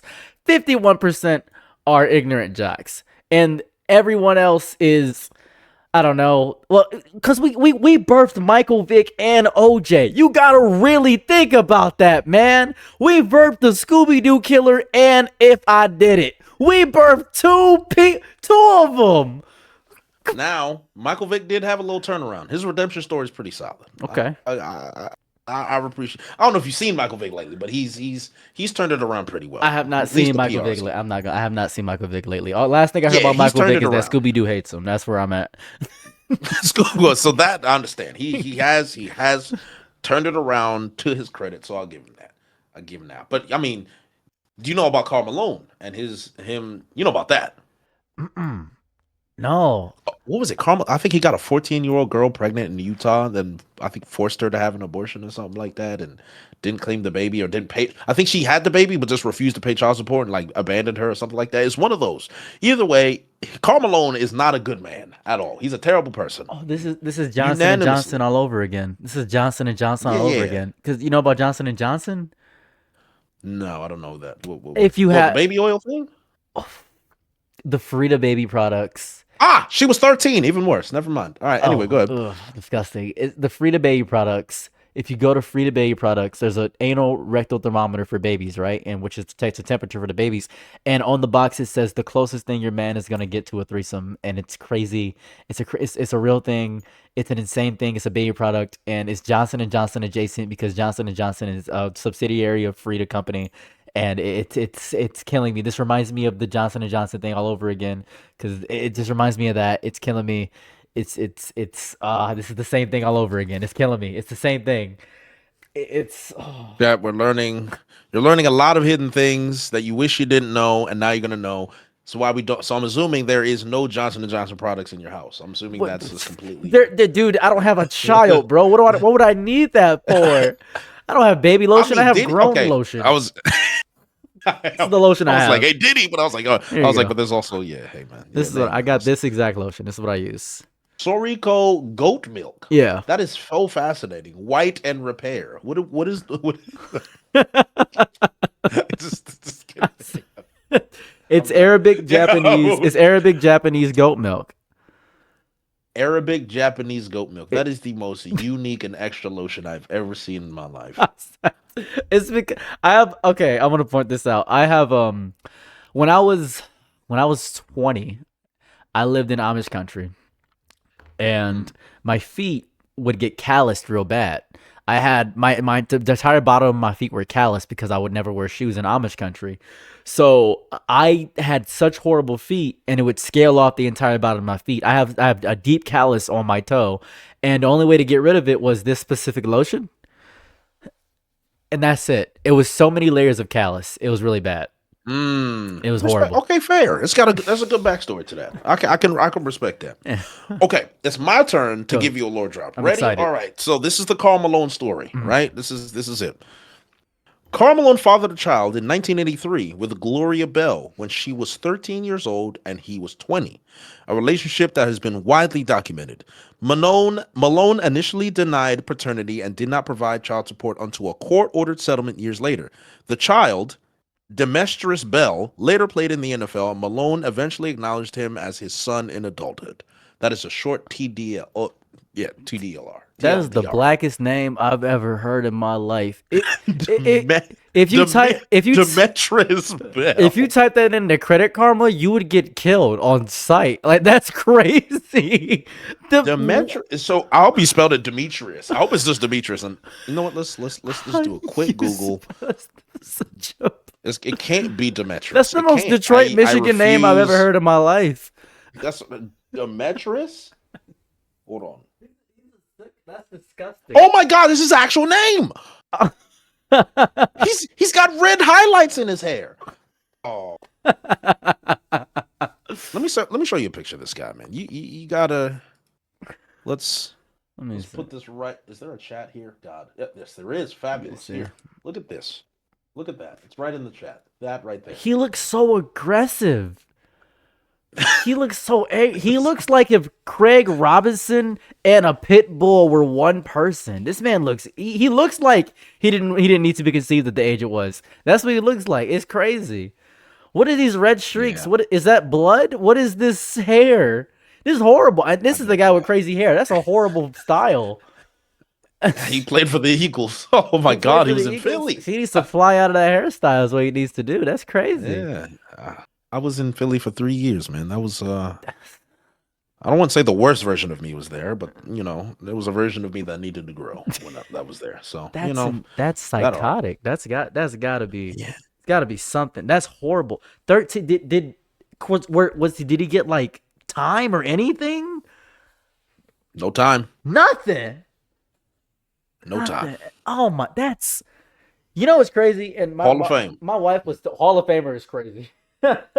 Yep, Hall of Fame. he's in the Hall of Fame. Yeah, he's in the I know, NBA Hall of Fame. It just reminds me of Chris Benoit. When you say Hall of Fame, Chris Benoit flashed in my skull. You know about Chris Benoit? Oh yeah, Yeah, but, I know about Chris Benoit, yeah. man. I just popped in my skull. It's just reminded me of my wife and me were talking about my mom and dad's age gap, and she was like, "Well, your dad groomed your mother," and I said, "Oh yeah, that did happen." Because it's like a 12-year age gap, and they met when she was 16, and he was like 28, and I was like, wow, that's crazy. And I was thinking about this in a real, Wow. we really think about it though, that's like so common.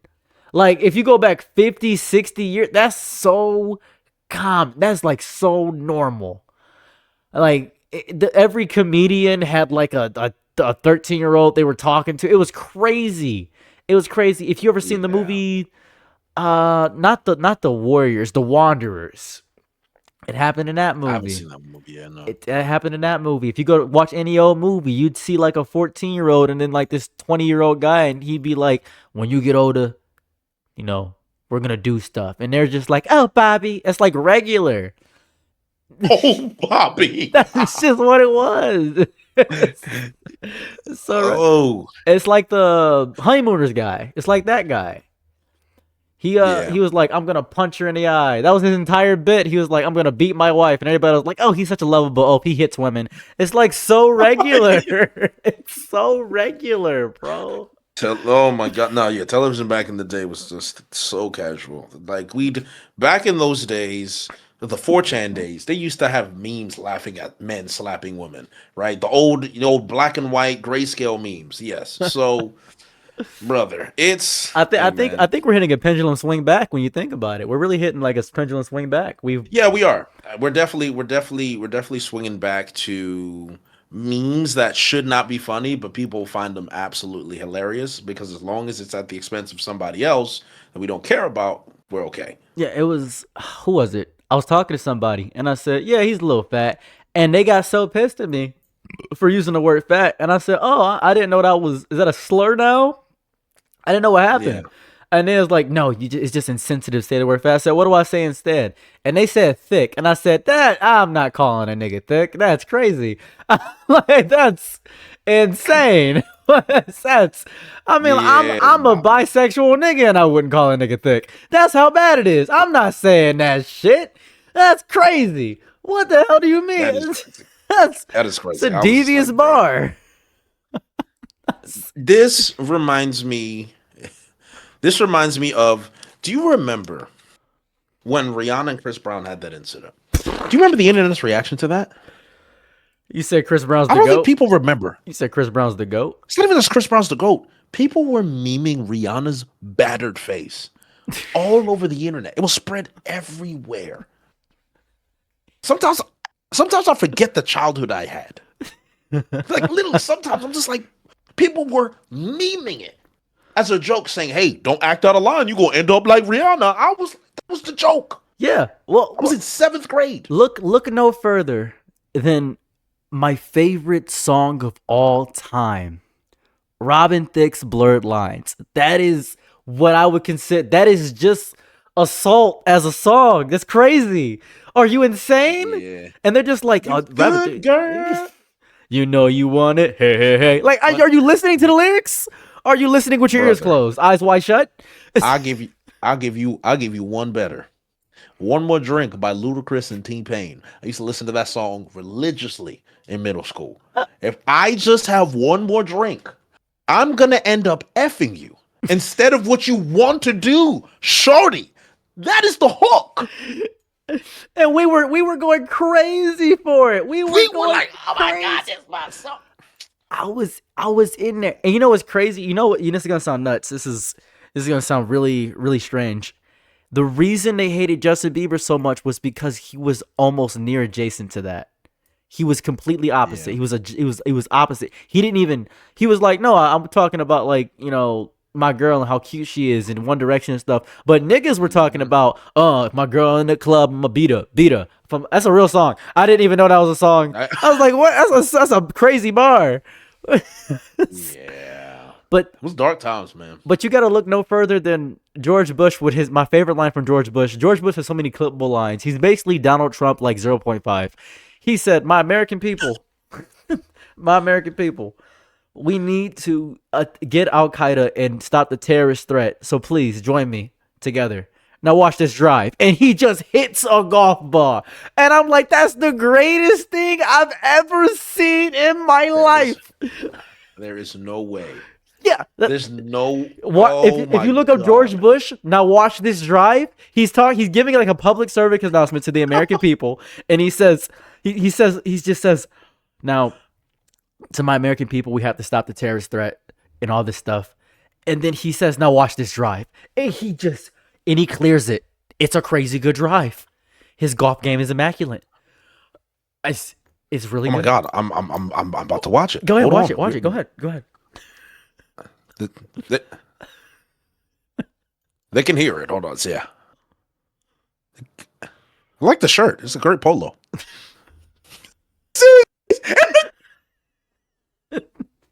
My God. Oh my God. This is so toxic. He hit the golf ball.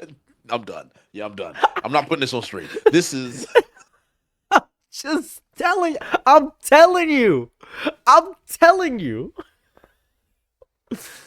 This This has been a history lesson on the internet at this point. Well, This is like an ancient history internet stream. well, it goes to effect where probably my most controversial video I've ever made. It was Charlie Kirk is an American hero, and then Donald Trump is an American hero, which are objectively true statements that everyone hates to say. Because if you really take Yes. the idea of America, it's like if I was saying the Gorusei are heroes of the world government. 100% they are.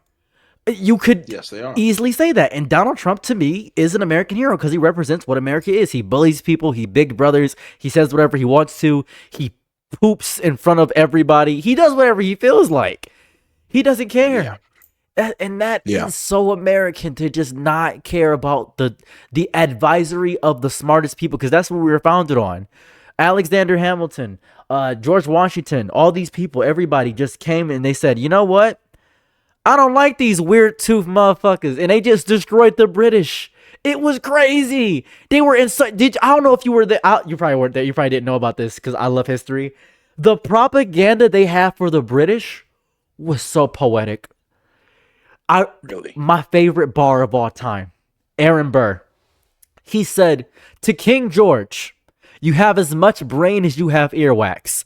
I would like you to take a mop and a dustpan and gather a little bit of dust in the pan. Get some tweezers and get the smallest piece of dirt. That is the value of opinion that I have for you in terms of counsel for the British Empire." I was like, God damn. They were just going crazy. toxic. I was like, That is toxic. damn. It was evil. Yeah, that's toxic. Wow. That's crazy. Like, that's. That's what we were built off I'm of. thinking about the scale because it's like you can think about it, but this is someone talking to an actual monarch King. that he's still connected to because they haven't been in. Yeah, that's. That's like That's different. Yeah. that's like if fucking, oh my god, what's his name? Green hair. I keep forgetting his name. One Piece. Green hair, big hair. afro. Zoro. No. Oh, Gaimon. Guy, it's like if Gaimon wrote a letter to Emu and said, "Suck my nuts, nigga." Like that's the equivalent of what happened. That's like, huh? That's just that's I can't even imagine having the gall to do that. But hey, man, like when you're running a revolution, that's it, man. That's That's the vibes. it's a beautiful the internet we've concocted, and if you guys don't know, I'm pretty sure we have a lot of Dragon Ball fans adjacent here. Yes. What Yes, I'd assume so. Okay. Can we talk about Totally Not Mark? Is he okay? Is he gonna be okay? I'm scared for him, man. Yeah, you were telling me about that. Yeah, you're telling me. I'm not familiar with what's going on with Totally Not Mark. Okay, so I'm gonna go to his YouTube because I need to check where he's at. So if you don't know, Totally Not Mark is a Dragon Ball Z YouTuber, right? And he only really pulls views when he's talking about a Dragon Ball. And he has been getting pretty good views about a lot of stuff, right? But he releases videos very sparingly. Or very, very sparingly. I think his biggest video right now was probably his Gravity Falls video, maybe. He's trying to branch out. So he's trying to branch out, do other stuff. Right. The issue here is that when you are, I'm pretty sure you may have encountered this when you're trying to grab clips, you may get copyright strikes. Yes.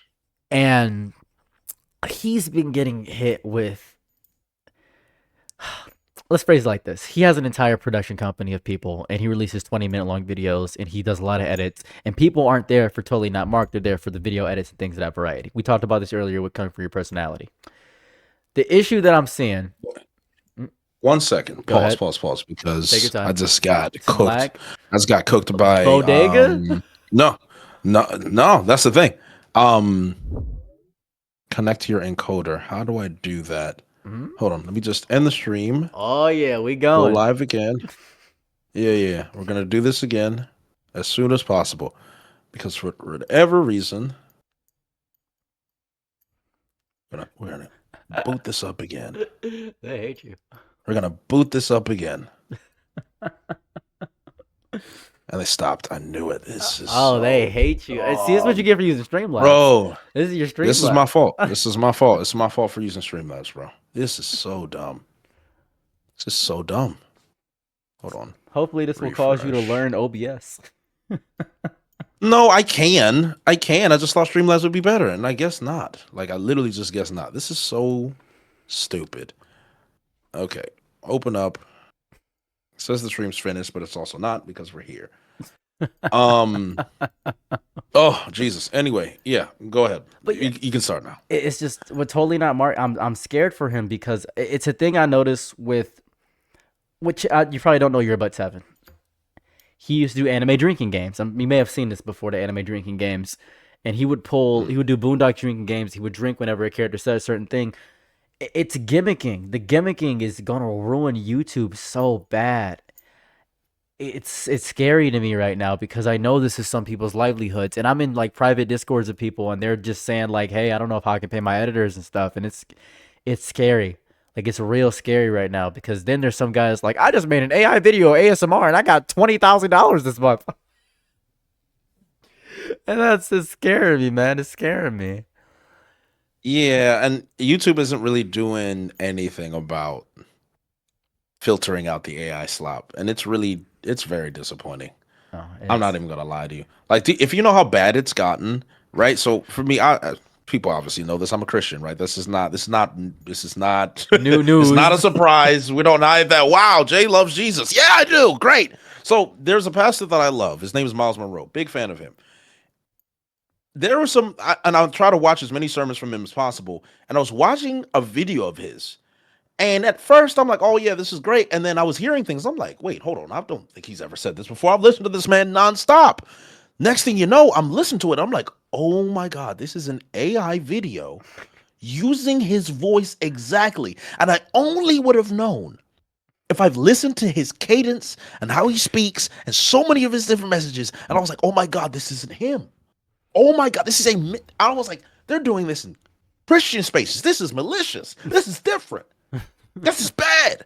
And I'm like, if they're doing it here, Yeah, it's over. It's true. It's actually over. It's so cooked right now, especially with the nonsense of the AI. There's so much, and what the issue that I have, right, is when I grandstand and I'm talking to no one, people say I sound like Chat GPT, which pisses me the hell off.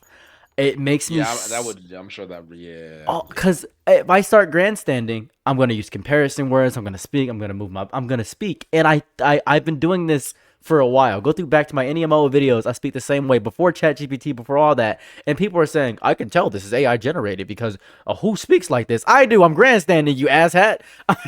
Flash hole news ass. I'm grandstanding. That's what's happening. I don't know. But that doesn't make any sense. Well, that's the thing. You just learn. Well, people will just make baseless accusations of you, whether you like it or not, man. And that's just it. It's just like I've convinced myself this guy's faking everything. He's a fraud. He doesn't know what he's talking about. I was like, oh, okay, you're right. You're right. And I hope you find peace in your lie. That's where I'm at, because clearly that's what you're looking for. Yeah, it's. Nah, man. Have you ever searched your name on Reddit? Jacko has. It's very fascinating, actually. I have a lot of people that love me, and there's a lot of people that hate me. It's really a nice, wholesome split. Very 50-50. And I'm just like, look at these guys really defending me. Wow, that guy really doesn't like me. I was like, It's have you seen it? Yeah, I've seen yours. I've seen Grand Line Reviews. I've seen King of Lightnings. And this is the funniest shit ever. There's only one Piece YouTuber who has not a single bad thing said about them. And you know who it is. Tekken. It's fucking It's Tekken 101. Yes, that's it. It's Tekken. Not one. Not a single bad thing. It's so Not a single. great. Nope. Because he's just a happy lad. That's it. You can't get mad. It's Recon and Tekken. Those people are untouchable. If you got slander for those guys, you are a bad person. You're we insane. could just we could just say you're bad, right? That's really it. So I'm not surprised. I'm not. It's baffling. It's wacky. Go ahead. So apparently, Jacko's saying some of them don't like Tekken. You just What? haven't looked hard enough. I haven't looked Well, it's hard. Reddit. What did It's Tekken re- do? it- He it's didn't do anything. He's just a nerd. Maybe people don't like Barry. They don't like the brick. They don't like Barry. Maybe they don't like Barry. I don't know. The GOAT? He's been around for years. Barry's been around for eons. Barry's a good man. There's nothing that Barry slander is unnecessary. And this is how. Oh, you're okay. You're like phasing into the ether. Oh, You're back. Oh, we're good. We're back. You were lagging for me, so I don't know. I guess we just double lag. Let's Double do lag. You that. hate to see it. Yeah. And this is what I discovered is I think at around 100K, that's when a divide happens because you're no longer the comfortable underdog. You are now, it's Mr. Six Figures. And when you became Mr. Six Figures, that's when it got worse. That's when it got bad. Once I got 100K and Agenda Piece started to get popular, I became the reason the community doesn't have brains anymore. That's what I get. It's your fault One Piece discourse has turned into this. I'm like, One Piece discourse has always been what it has been. Yeah. That is it. It has not changed. If anything, I would argue it's the people that take it too seriously that make it worse. Well- because then we're getting into go ahead. What were you gonna say? It's exactly the issue I have when someone tells me, well, back in the day, we didn't have, and you could attribute any disease. It doesn't even matter what it is. You could say this about any situation. We didn't have autism back in the day. Well, we didn't have this many black people on TV back in the day. And the issue arises, and this is the biggest issue that always happens, is because we didn't have this wide connecting of a sphere of communication, and we just didn't have the Yes. numbers. That's it. Yep. That's the only two things we didn't have. You could say, well, when I was growing up, nobody had autism. We didn't have a word for it, dummy. Everybody was shell shocked from the war. You had PTSD. Well, you didn't have PTSD. You had shell shocked. That's what you had. Same thing. Yep. You see your granddad shaking every time fireworks go off, just like your dog. Guess what? Your granddad is traumatized. My granddad doesn't have trauma. Your granddad did have trauma, and he would never go back to war. Is what would happen. You're insane. Yes. Yep. Yep. So that's actually a great point. That's a great point. A lot of the things back in the day did not have a name, and now that we've given it a name, now you have something to identify it for. Because I'm pretty sure, like, for example, ADHD, right? I have never got officially diagnosed, but by a lot of my mannerisms, a lot of my behavior, the fact that I do a lot of things off the cuff, very scripted, but the fact that I really struggle when someone says, "Hey, I need you to do this, this, this, this, and this," and I'm just like, "Okay." 10 minutes later, it's gone. Like it's just completely gone because I found something I want to do. Right? It's what makes me a great streamer. What's make me a great yapper. But I had to come to the terms that I've always had ADHD. Now in Christian spaces, it's very shifty because a lot of people are like, oh, people get shifty about that stuff. Right? So anything it's mental health, weird. obviously, anything. Yeah, they get shifty. So for me, I struggle with that. I deal with that between me and God. But it's like, fine. Even if I had it, I believe my brain was made this way for a very specific reason, specific purpose. Look where I'm at. Right? That's how I see Yeah, it. it's to push agenda. God put you on this However, earth to push agenda. But back in the day, you was an unruly child, and you just got beat every day. That's why you teach it. That's it. It's the truth. That's it. If you're an African kid, you got beat. You got beat until you're 12, and then for some reason you just started behaving. I was like, oh, well, maybe it was the beatings. Maybe I just figured out how to control my brain. I don't know what it is, but we figured it out, right? Because they were just an unruly child. No, he had ADHD. He's very hyperactive. He just gotta let him. He just That gotta let him get it. that reminds Gotta me. let and it get out of This his is a system. very traumatizing thing, but it reminds me of. I remember my dad took me to the casino when I was maybe like 13, and I want to point this out. I should have not have been allowed in there. My dad is a big spender, so they let me in there. And my dad said, "Should I hit on this card?" I didn't know how to play blackjack. I said, "I don't think you should hit, Dad, because hitting is bad." And he said, "Okay." Brother had like he had a 2 and a 7. Obviously, you hit on a 2 and a 7. Obviously. And brother, the next card was an ace. He hit me in the chest and gave me an asthma attack. And I was like, oh. I was like, oh. Hey, I was like, oh, Pops, why? And he said, stop playing around and get up. Boy, my bronchial tubes are inflated because you hit me with the force of Kratos. This shit hurts like crazy. Exactly. You see what I'm saying? That's a traumatizing story, but I understand because of the way you said it. But yes, like quite literally, and I even asked, even on my job, right? Because my most people don't know this. I have a 9 to 5. I work. I do work. This doesn't pay for my living. I pay for my living with my job. So my job, it's a very organizational job. I'm not gonna say what it is, guys. Don't ask because trust me, you guys, I can't trust y'all with anything. But my job is a very organizational job. Arguably one of the worst things to give to somebody with my disposition, because for the most part, I'm very comfortable in chaos. You can ask Jacko, who's in my chat, and Karen, who helps me out a lot with organization. I have 8 ideas. I'll start 2 of them. I'll do them for about 5, a couple of days, and then I have 12 other ideas that I'm about to start. And I rarely finish things. That's one of the biggest issues I've had. Hilariously enough, the one thing I've always been consistent of is when a One Piece chapter comes out, I turn my mic on and I start yelling. That's the one thing, and the gym. To be fair, I've been very consistent. My body's transformed. That's also that. So I can be consistent in some things, but I'm a spurts type of guy. I do things in spurts. So like, for example, you got a bunch of video essays in about 6 months. I've been stalling on this Gundam video for God knows how long. God, I want to talk about Char Aznable so bad. We gotta talk I'm about still the red stalling on comet, this the GOAT. I have to talk about the actual greatest villain of all time, before Dio, before Aizen, the grandpappy of villains, Char Aznable, the real villain. So, yes. So let me ask you this. What are your thoughts on ADHD? Do you think it's better to someone to get medicated, or just learn your brain as much as you can and basically just game yourself? What are your thoughts on that?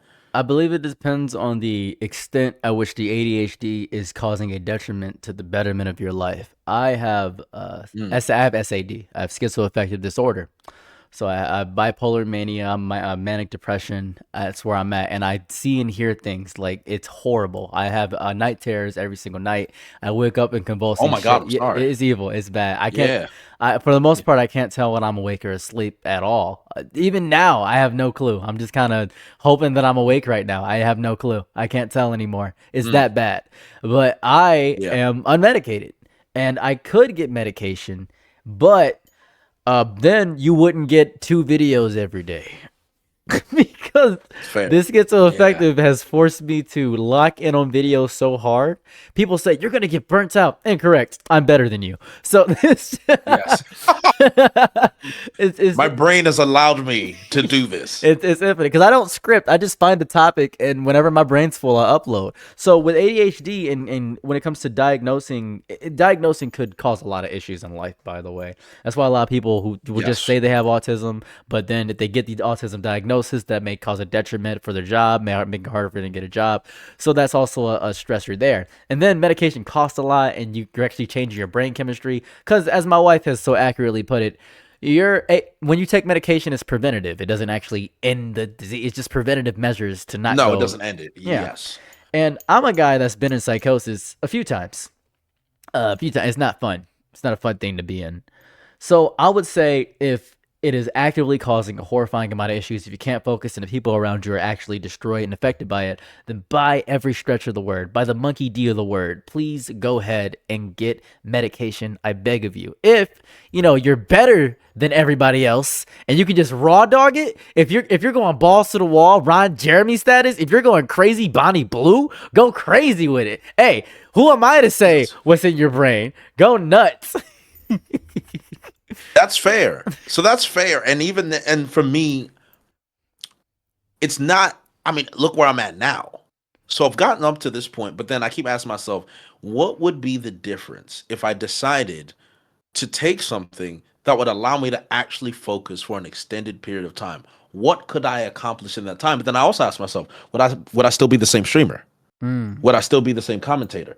Would I still be the same random energy rambunctious? Would I still be that same person? And that's always the crossroads. I'm like, do I want to risk basically neutering myself for the sake of productivity or not? Right? Because I am your textbook visionary, creative, all these ideas, doesn't know which one to stick to, but at the same time is hyper motivated by any idea that comes to his mind.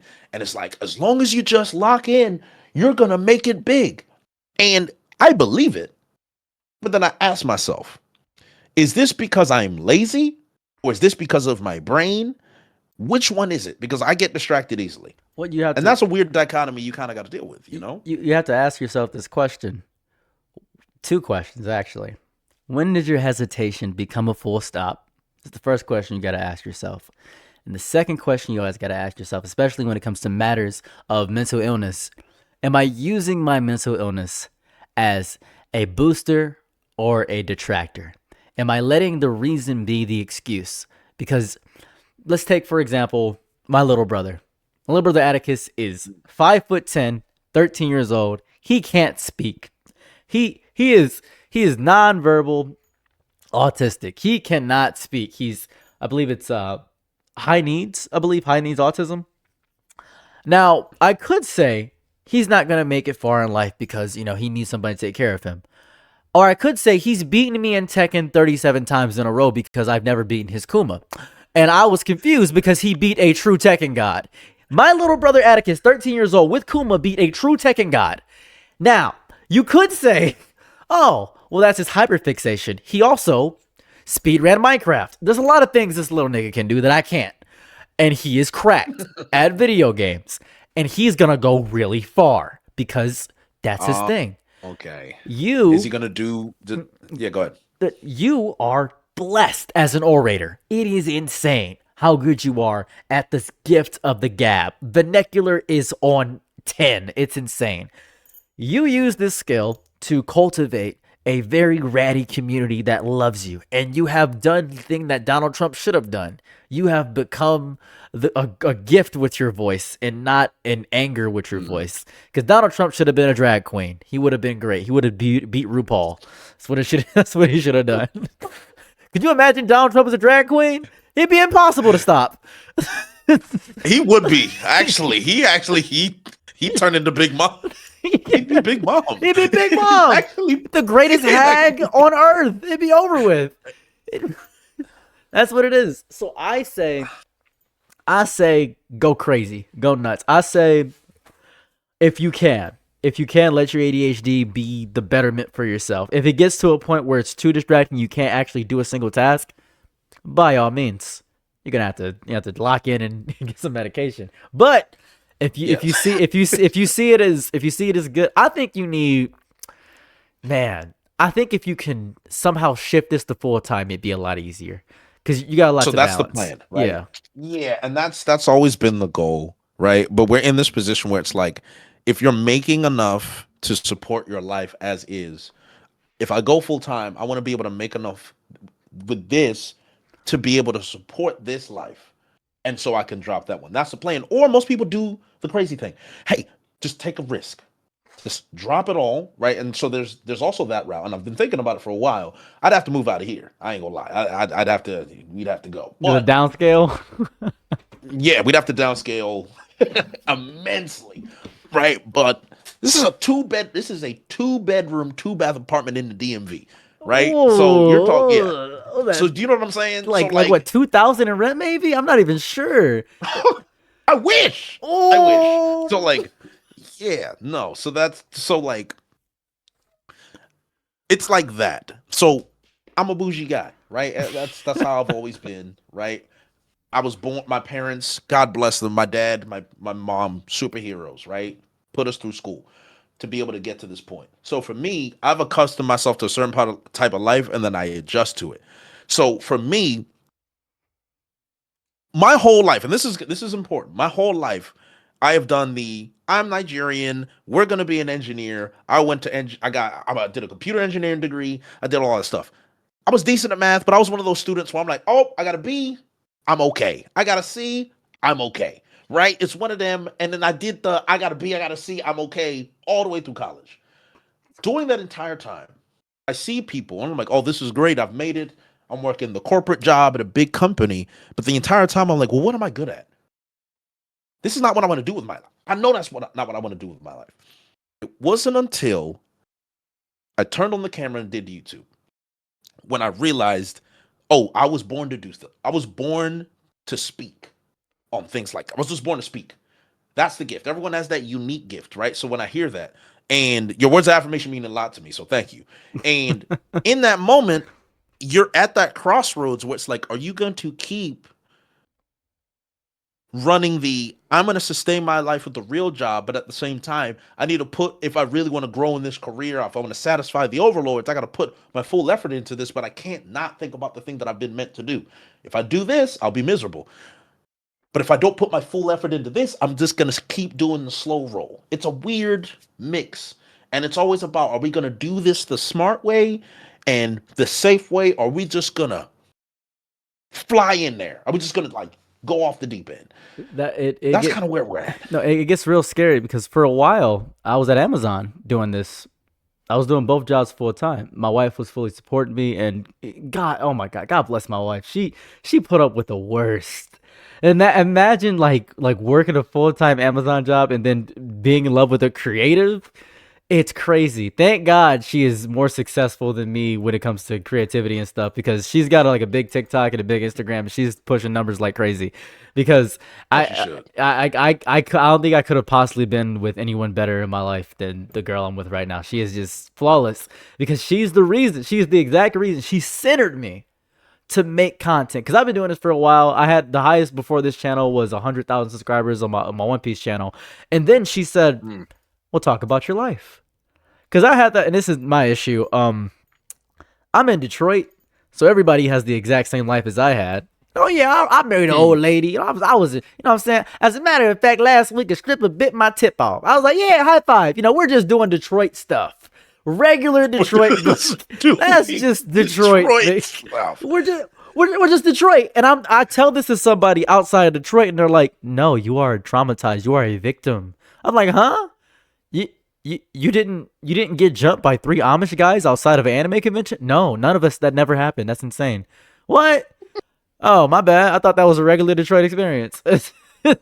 Yeah. So, and when that happened, when I stopped it, when I realized the one vital lesson of online content creation is you will spend your entire life trying to satisfy people who will never be entertained. That is the most pivotal thing you will ever learn with content creation. So you must satisfy yourself. And if you are satisfying yourself, then you have achieved perfect content creation. That's where you should be at. I agree with that. I agree with that 100%. I agree with that. And it's so funny because there's someone in the chat saying, bro, this is literally my current situation. It's saying how you guys are talking about this when I had it in my mind racing all day. Hey, that's how life works, man. That's what this stuff is about. We're not just talking about Chibi being racist and a lolly and some random guy with no woman with no legs on Reddit, right? We bring some real stuff here too. Yeah. You know? Yeah. And listen, the stories look. All right, let's not go there. But there's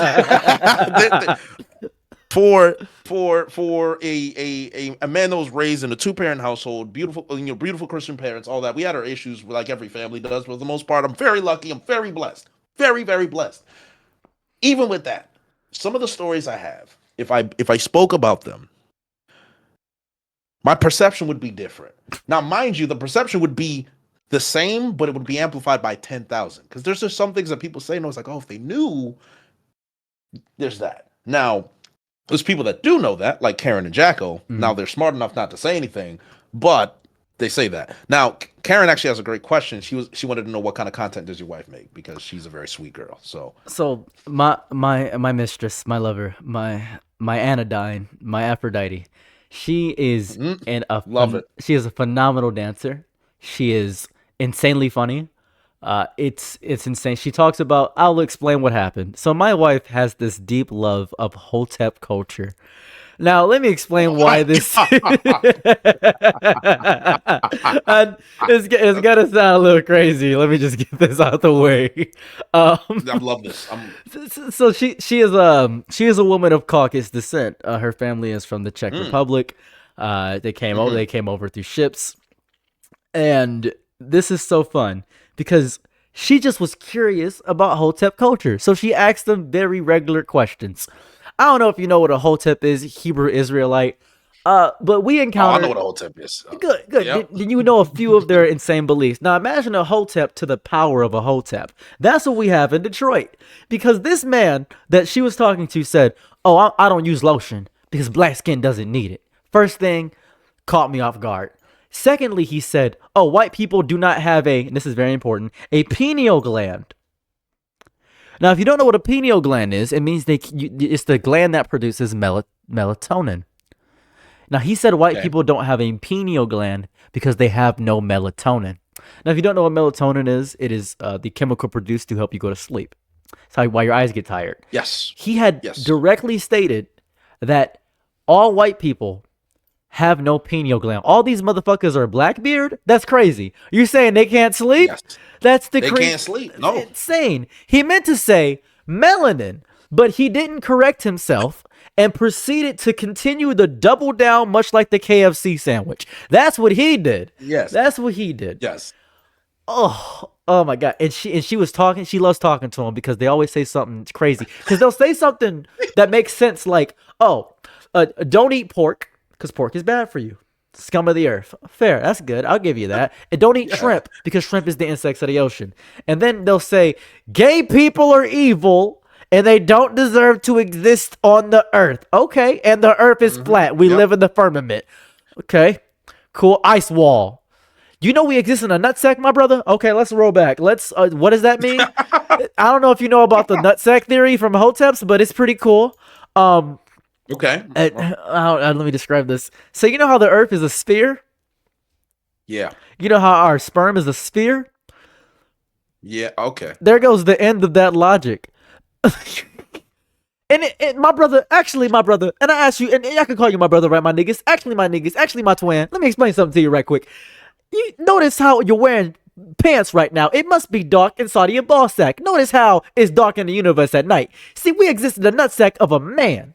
Okay, that's pretty homosexually charged. I'll give you that. Let's I guess dive into it. Let's dive. I guess. Let's not dive into it, please. We have Hoteps on Hoteps here, man. So then how does this correlate So is it your wife just talks about Yeah, this on TikTok and she Instagram? explains it. She just explains the story. One time, and I don't, she's talked about the story. One time, she met this really beautiful man. It was she was talking to somebody because back in that it was her hot girl summer, and she was racking her body count. And I was like, thank goodness, because I had my hot boy summer. And so she was racking her body count, and one guy, and I remember this so deeply. His pecker was. You ever see a micro penis? Oh no, well, Actually, I'll unfortunately do I you have, I'll but do I you don't one. want to. Yeah, I'll do no. you one better. I'll do you one better. Let me phrase this better. If you go on YouTube right now and go on the Howard Stern show and type on micro penis, that's how small they are. It's still up and it's fully monetized. That's how small this man's Johnson was. And he was a jock, like a full. They could have had lesbian sex, is how it was described to me. Oh my god. They could have been. That's what it was. And she described that. And she'll talk about stuff like that. She talked about how she was stuck in LA or she was stuck in California and she met who's that baby? Who? Young Gotti. Young Gotti's dad. Now this is important. Young Gotti's dad is dead. Yo Gotti's dad is dead. Yo Gotti. I was about to say, yeah, Yo Gotti. Okay. Yo Gotti's dad is dead. She met a man claiming to be Yo Gotti's dad that was allergic to white cheese, began to choke in the middle of the place, and then caused a fracas and took feet pics of her and her sister. It's like that's her TikTok. She explains these stories. Okay, but it was real. It, Real though. it was real. It was real.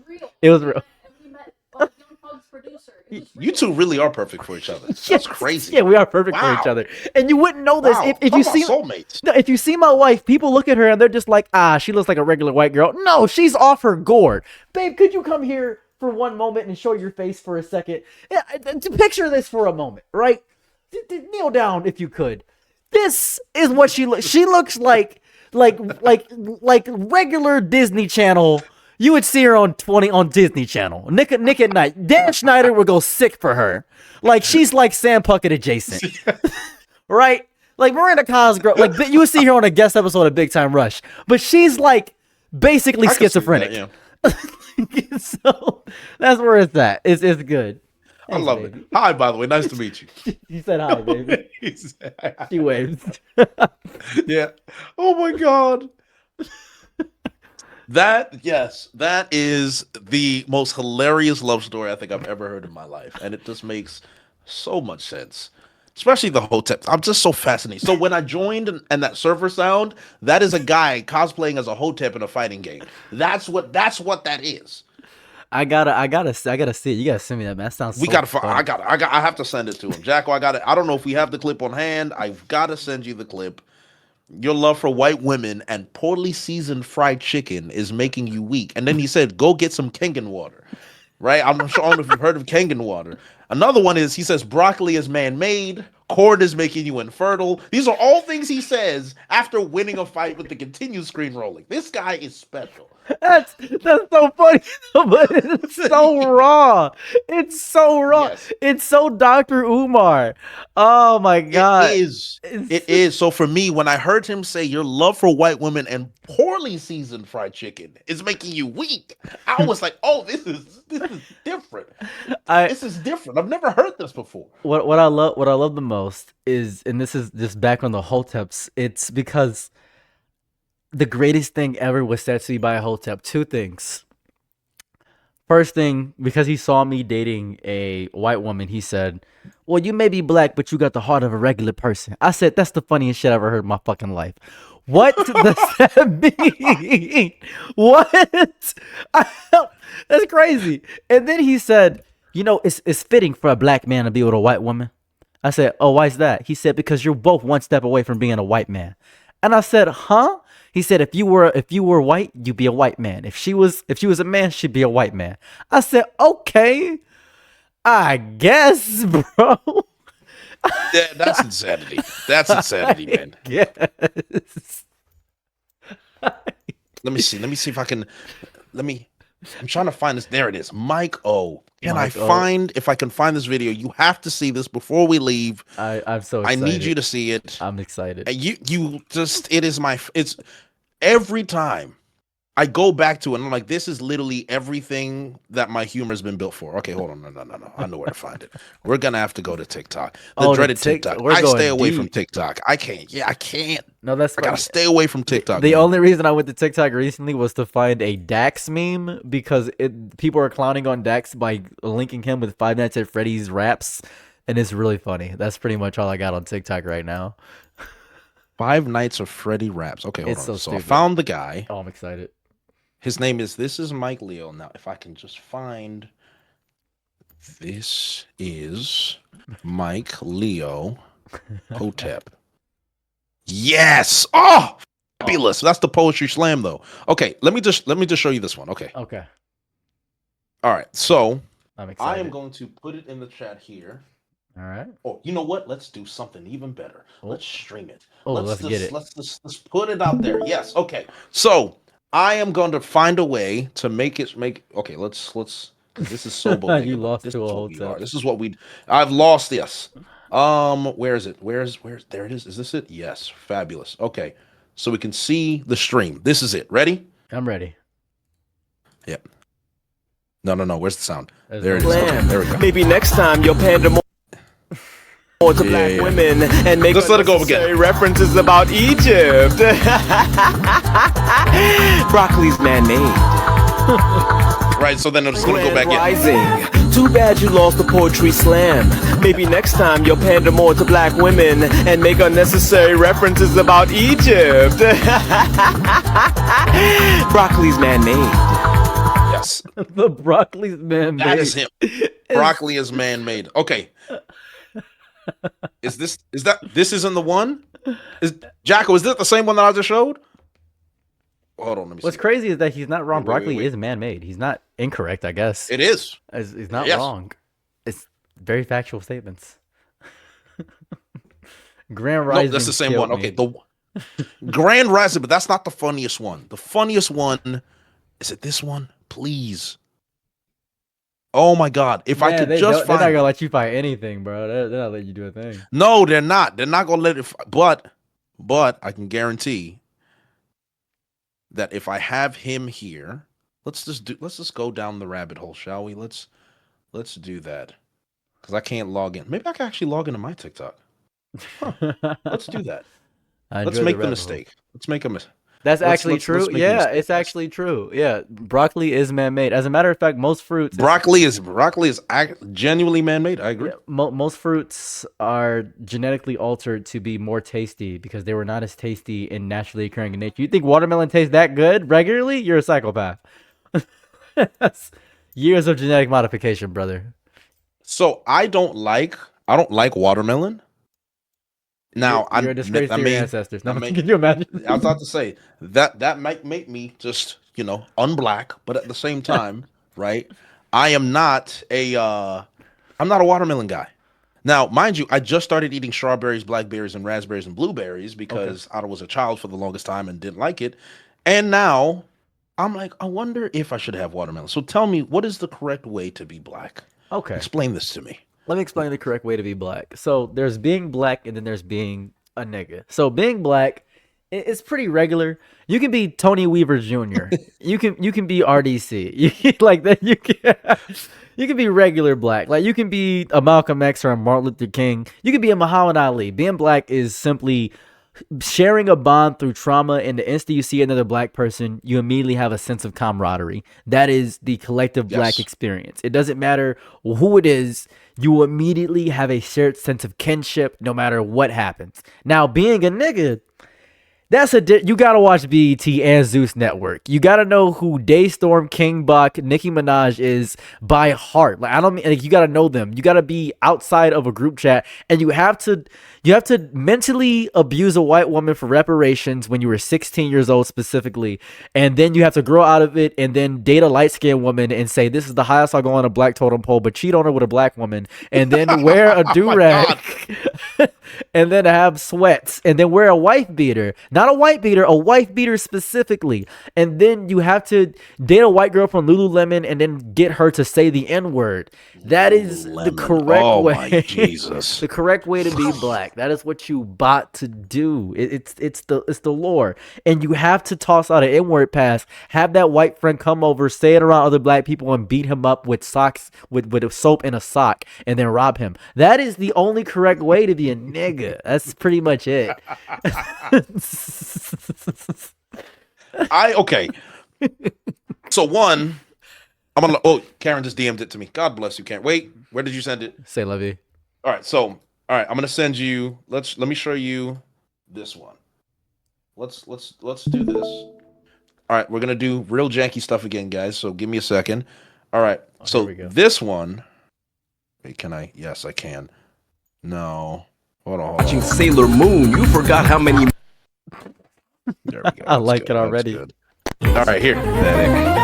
While you were watching Sailor Moon, you forgot how many moons ago they were sailing away with our bodies. Wake up, Kang. Stop eating corn. So there's that one, and then there is by far my favorite one. This is the greatest one of all time. To me, Zeros, there is none that beats this clip, and you'll understand it. Yes, this is special. Okay. All right, you ready? I'm This is ready. my favorite one. You just don't get it. Your love for white women and poorly seasoned fried chicken is making you weak. Go get some Kangen water. I promise. I might even break a sweat next time. Oh yeah. Corn is making you infertile. You just don't get it. This guy, he made like 5 of these, and I'm like, this is the greatest content I've ever experienced in my life.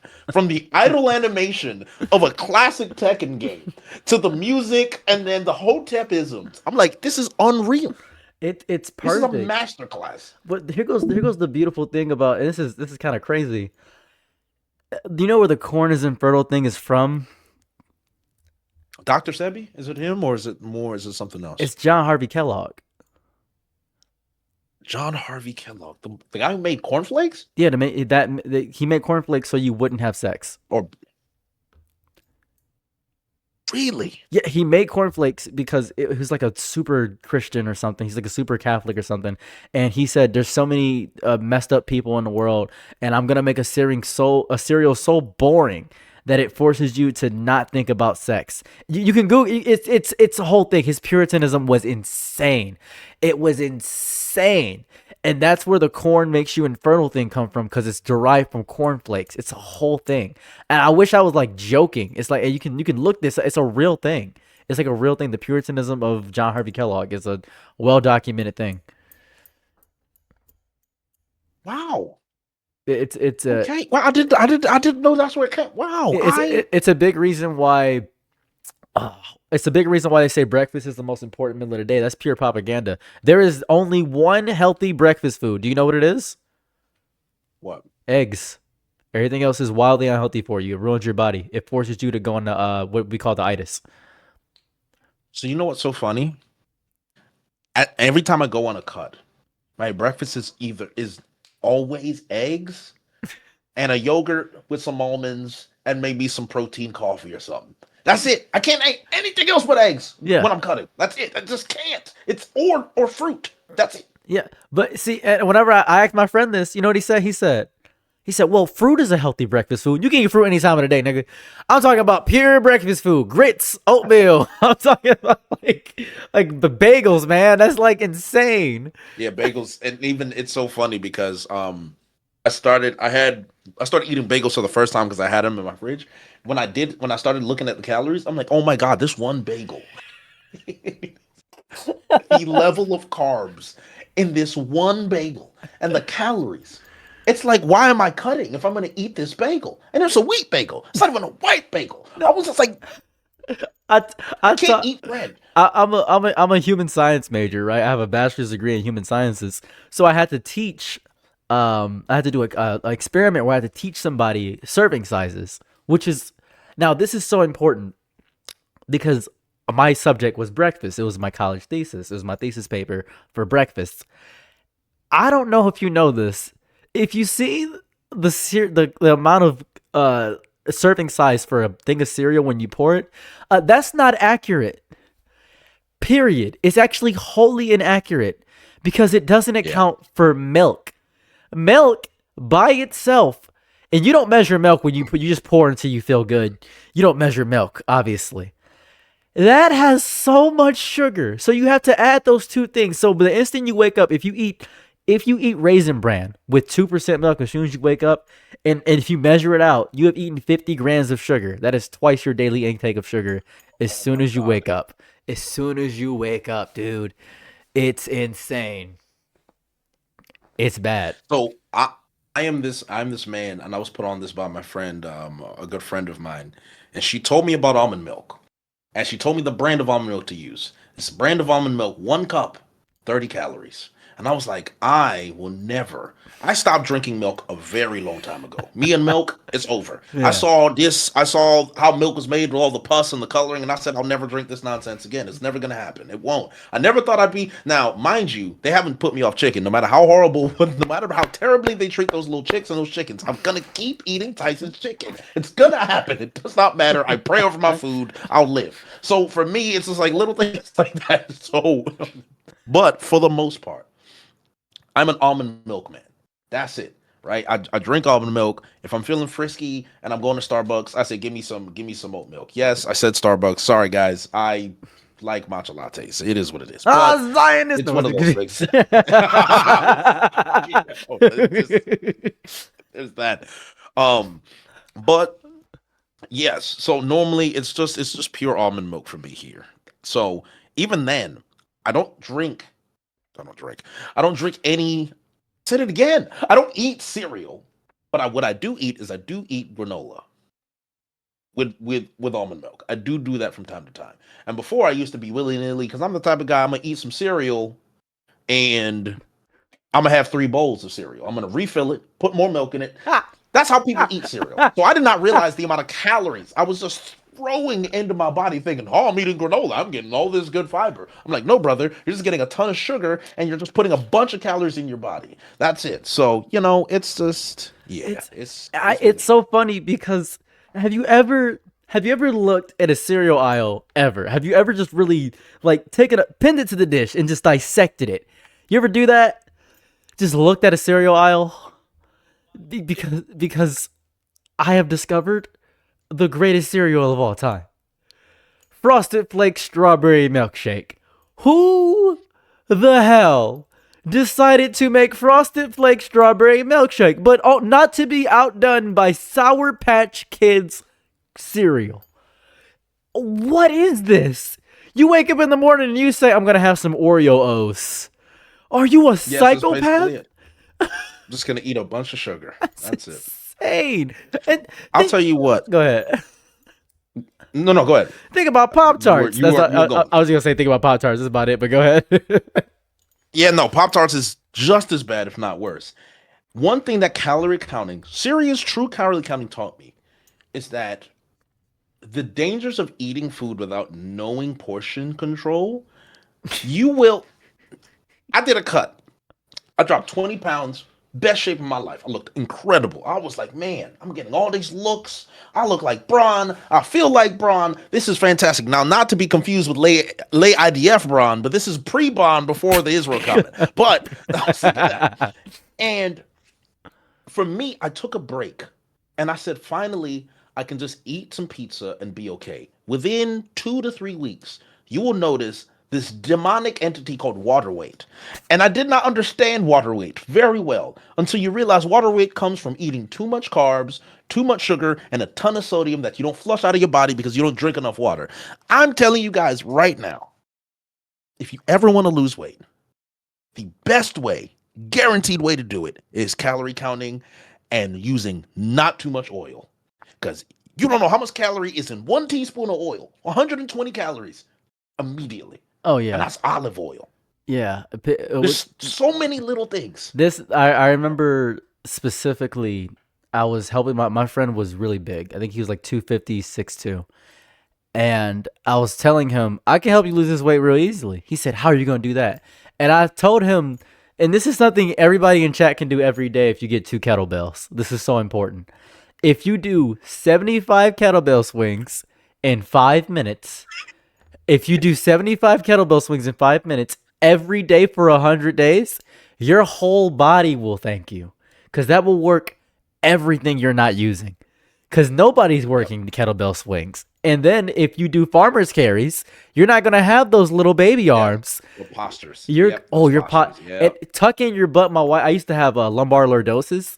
My wife fixed that shit immediately. She was like, "You got lumbar lordosis." I said, "Oh, motherfucker." She said, "I'll fix it for you." She fixed my posture, motherfucker. I'm 1 inch taller. That whole time I thought I was 5'5". I'm 5'6". I'm so happy. I was like, "Yay!" How long did you do so farmer's walks is not something I hurt my knee for a while, so kettlebell swings were off limits. Kettlebell swings used to be my warm up for my cut. So now that my knee's recovering, I'll eventually get there. Farmer's walks. Mhm. How often? What was the thing? Because that's kind of what I need to work on next. Okay. Hold them. Don't put them next to your legs. That's very important. Hold them and suspend them and don't let them swing at all. You have to walk, right? You have to walk at let's say like a lightly fast pace. Do these for 45 seconds. And if you do them incorrectly, your hands will callous. If you do them correctly, you'll have to use your fingertips or your whole grip. That is going to help you out tremendously. Now, on top of these two, there's one more thing you can do to get your weight down in strides. Now, take this from a guy. Oh, this is very important. I used to be 250 in the 6th grade. I was huge. I was enormous. I was really big. You need to do the step machine for 20 minutes. Oh, the step man. You need to do that for 20. Yeah, you need hidden. 20 Hidden minutes nonstop. If you do all 3 of those, if you want abs, if you want that V, if you want to get your whole body, you're gonna hit everything, all that. And the only thing else I can recommend is probably the lower back, that thing where you dip down, that lower back thing. That's probably about it. That's all I got. That's pretty much will help you out overall. It's so funny, right? Because I, before 25, I was 240 plus, and what changed everything was my friend said, you gotta do the Stairmaster fasted 30 to 45 minutes on level 6 and go up to 7 if you can. Did that for 2 months, dropped 40 pounds. 40. Like just boom. And then now mind you, a lot of that was obviously water weight because God knows I just wasn't exercising like that. So it's just shredded. I was just like, wow. I didn't even know this was possible. I always recommend it to people. Fasted cardio, walking 10K steps. I promise you, that science is not a gimmick. It is an actual truth. If you do 10K steps a day or average 10K steps over the week for a month, there is no possible way you won't see progress. Now, that does not mean that you eat Chick-fil-A and McDonald's in conjunction with walking 10K steps, because then you're just storing fat. That's it. That's not doing nothing. And also, this is so important. A lot of people have this very hyper fixation on the health aspect of everything with eating. I got to give up on my good foods. Now, this is so important. You can do both. If you still eat McDonald's, maybe a McChicken, and also still eat the blueberries and the yogurt, Greek yogurt, that works. That's still works. As long as you're getting the base nutrients of what you're eating, you're so fine. You're finer than Halle Berry. You fine, man. You good. True. I proved it. And that's the calorie counting, because as long as you're in a deficit, no matter what you eat, you will lose weight. Yeah. That is just a universal law of weight loss. You can eat as long as you get you got to get your macros. Yeah, you gotta get your macros in, obviously. Yeah. But you got to get the ideal. But for the most part, say, all right, my protein count is like 150 grams, right? Sounds like a lot. You do it, you take some protein shakes, whatever.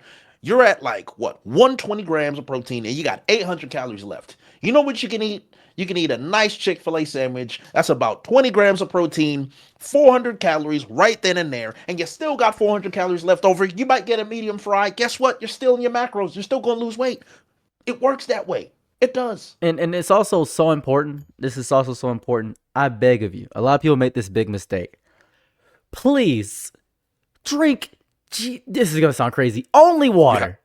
Only water. have to drink Just only water. just only Yeah. water. Nothing else. So- Do not drink the juice. Do not drink the soda. Just please drink only water if you It'll possibly destroy- can. it'll destroy you. I Yeah, beg of you, can't. because I keep seeing That was the so- big shift I made. I keep seeing people with and it happens so often. They'll say, "Oh, well, I got bad genetics and I didn't floss well." And no. I can see the calloused part of your tooth because I care about dental care so deeply. That's why I have really good teeth right now.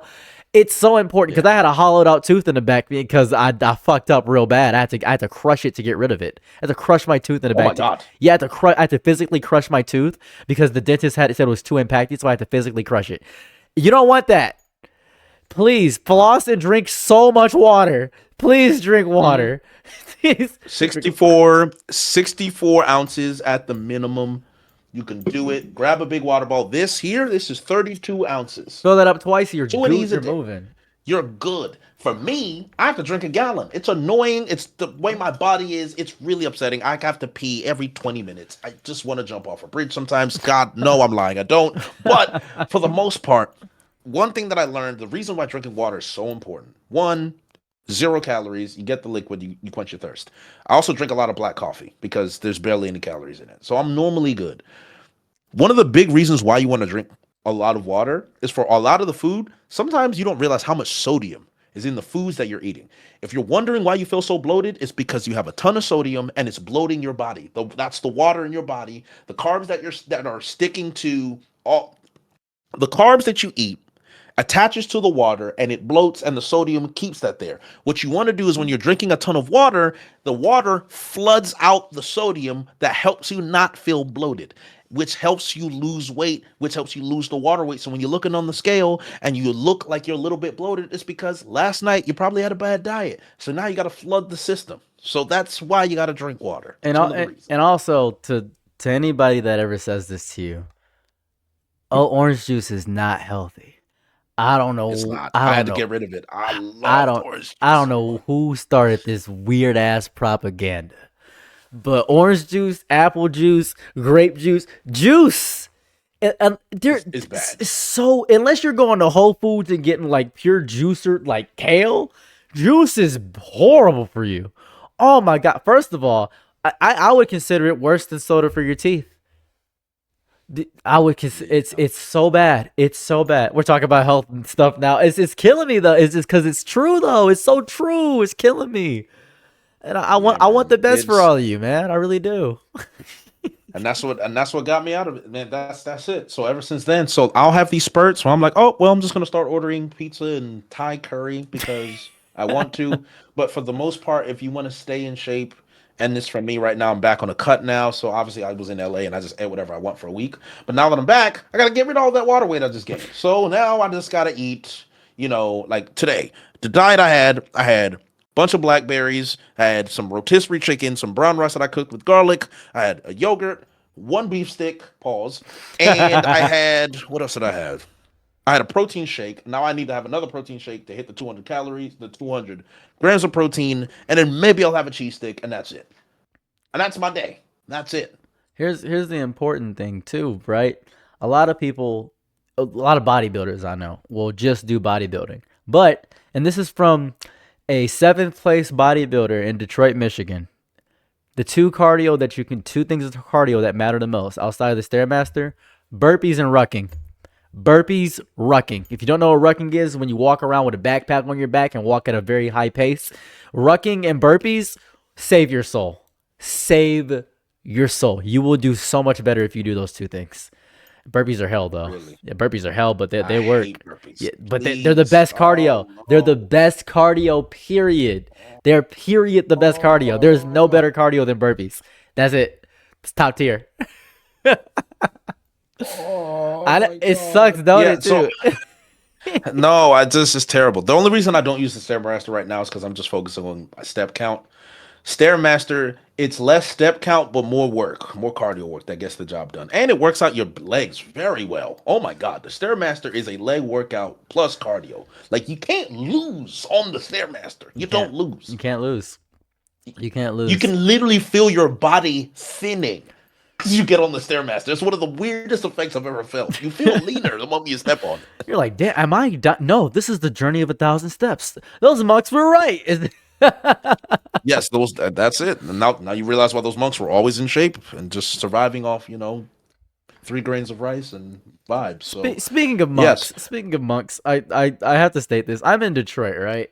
So a lot of people don't know this. iShowSpeed's dad lives here, and like oh my God. everybody kind of knows this guy, Mr. Watkins. It's so funny because I'll just see him randomly, and he's such a funny dude. He's always like, "You want to get that hair done one day?" And I said, "I'd rather do drugs." I just keep pushing. This is so random. But I can see that. He's a fun guy. If you're black, I recommend moving to Detroit. That's also a very good piece of advice. So if you're black and don't see a lot of black people and need to be around like true black spaces and want like black alt people and everything, Detroit is your go-to city. I stay in a 4-bedroom house, 2 bathrooms. It's like $1,800 a month, dude. That's right. Cheap, I tell you. Cheap. Very cheap. 4-bedroom, 1,800. Honestly, I wish. Yeah, you're paying $16,000. Unreal. And guess what? Okay, yeah, this is so dumb. What's It happened again. We got kicked off. Yeah, kicked off is crazy. They hate you. Man. Like I just don't get it. I really wish I understood. It's even ended the stream, God. It What ended is the stream. happening I'm telling you, Streamlabs. I promise you. Actually, what's your bit rate set at? The bit rates. It's kind of automatic, actually. Yeah, look, it's Automatic? ended already. Jesus. OBS, you can Yeah. set it. See, this is the beauty of OBS. I've had 0 drop frames. Well, no, I'm pretty sure I said it. I'm debating whether I should even go live again. All right, let's just That's do fair. this because I was actually gonna wrap up on this note anyway. But I'm like, oh, we're just gonna end the stream for you. I was like, hey. I mean, thanks. if you want to wrap up, you're more than welcome to wrap up. I mean, you have the recording. I guess you can post this as its own separate thing later as well.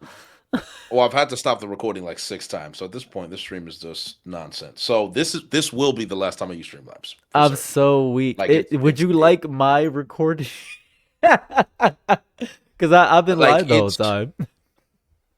Yeah, your recording would actually probably save me, to be fair. The fact that you've actually had the consistent stream with my voice the entire time it's humor. Because your chat is like, oh yeah, no, Jay's right here. And it was like, oh my God, bodega. And I'm like, yeah, look, just that would be ideal. And I might then I'd be able to re-upload the stream, right? So Tell you what, here's what we'll do. I I'm gonna usually I put my streams on a separate thing, but I'm gonna keep this stream up, and I'm gonna give you the link to download it, and I think that should work. Because if I don't know a file sharing website where I could send it as big enough file for the whole 2 hours and 52-minute stream. you could do a Google Drive. Do you use Google Drive? I 'Cause do that use works. Google That's how I Drive. use it. I do Google Drive. Yeah, I you can got just send me the 15. Google Drive link. Oh, okay, I got 15 gigabytes. I guess I could work with that. Yeah, your boy got 20. So yeah. Oh, my So- bad, Mr. Big Bucks. Mr. Big, you know what I'm saying? No, I lied. 200 actually. It's even worse. I'm a 200 is millionaire. crazy. Yes, I'm a 1%er of gigabytes. Wow, that sounds terrible. All right, we need to stop. For the 24 people that have shown up to, I would say the 4th stream that's happened on YouTube, we figured out the issue. This is Streamlabs. I think we are going to be done with Streamlabs. Solid. So, yeah, this has been great. Saros is just, I'm gonna delete all of this and I'm gonna upload this because Saros and his genius has done the stream on his own, so I can just take it from there. And yeah, we'll just do that. We'll just do that. So Works for me.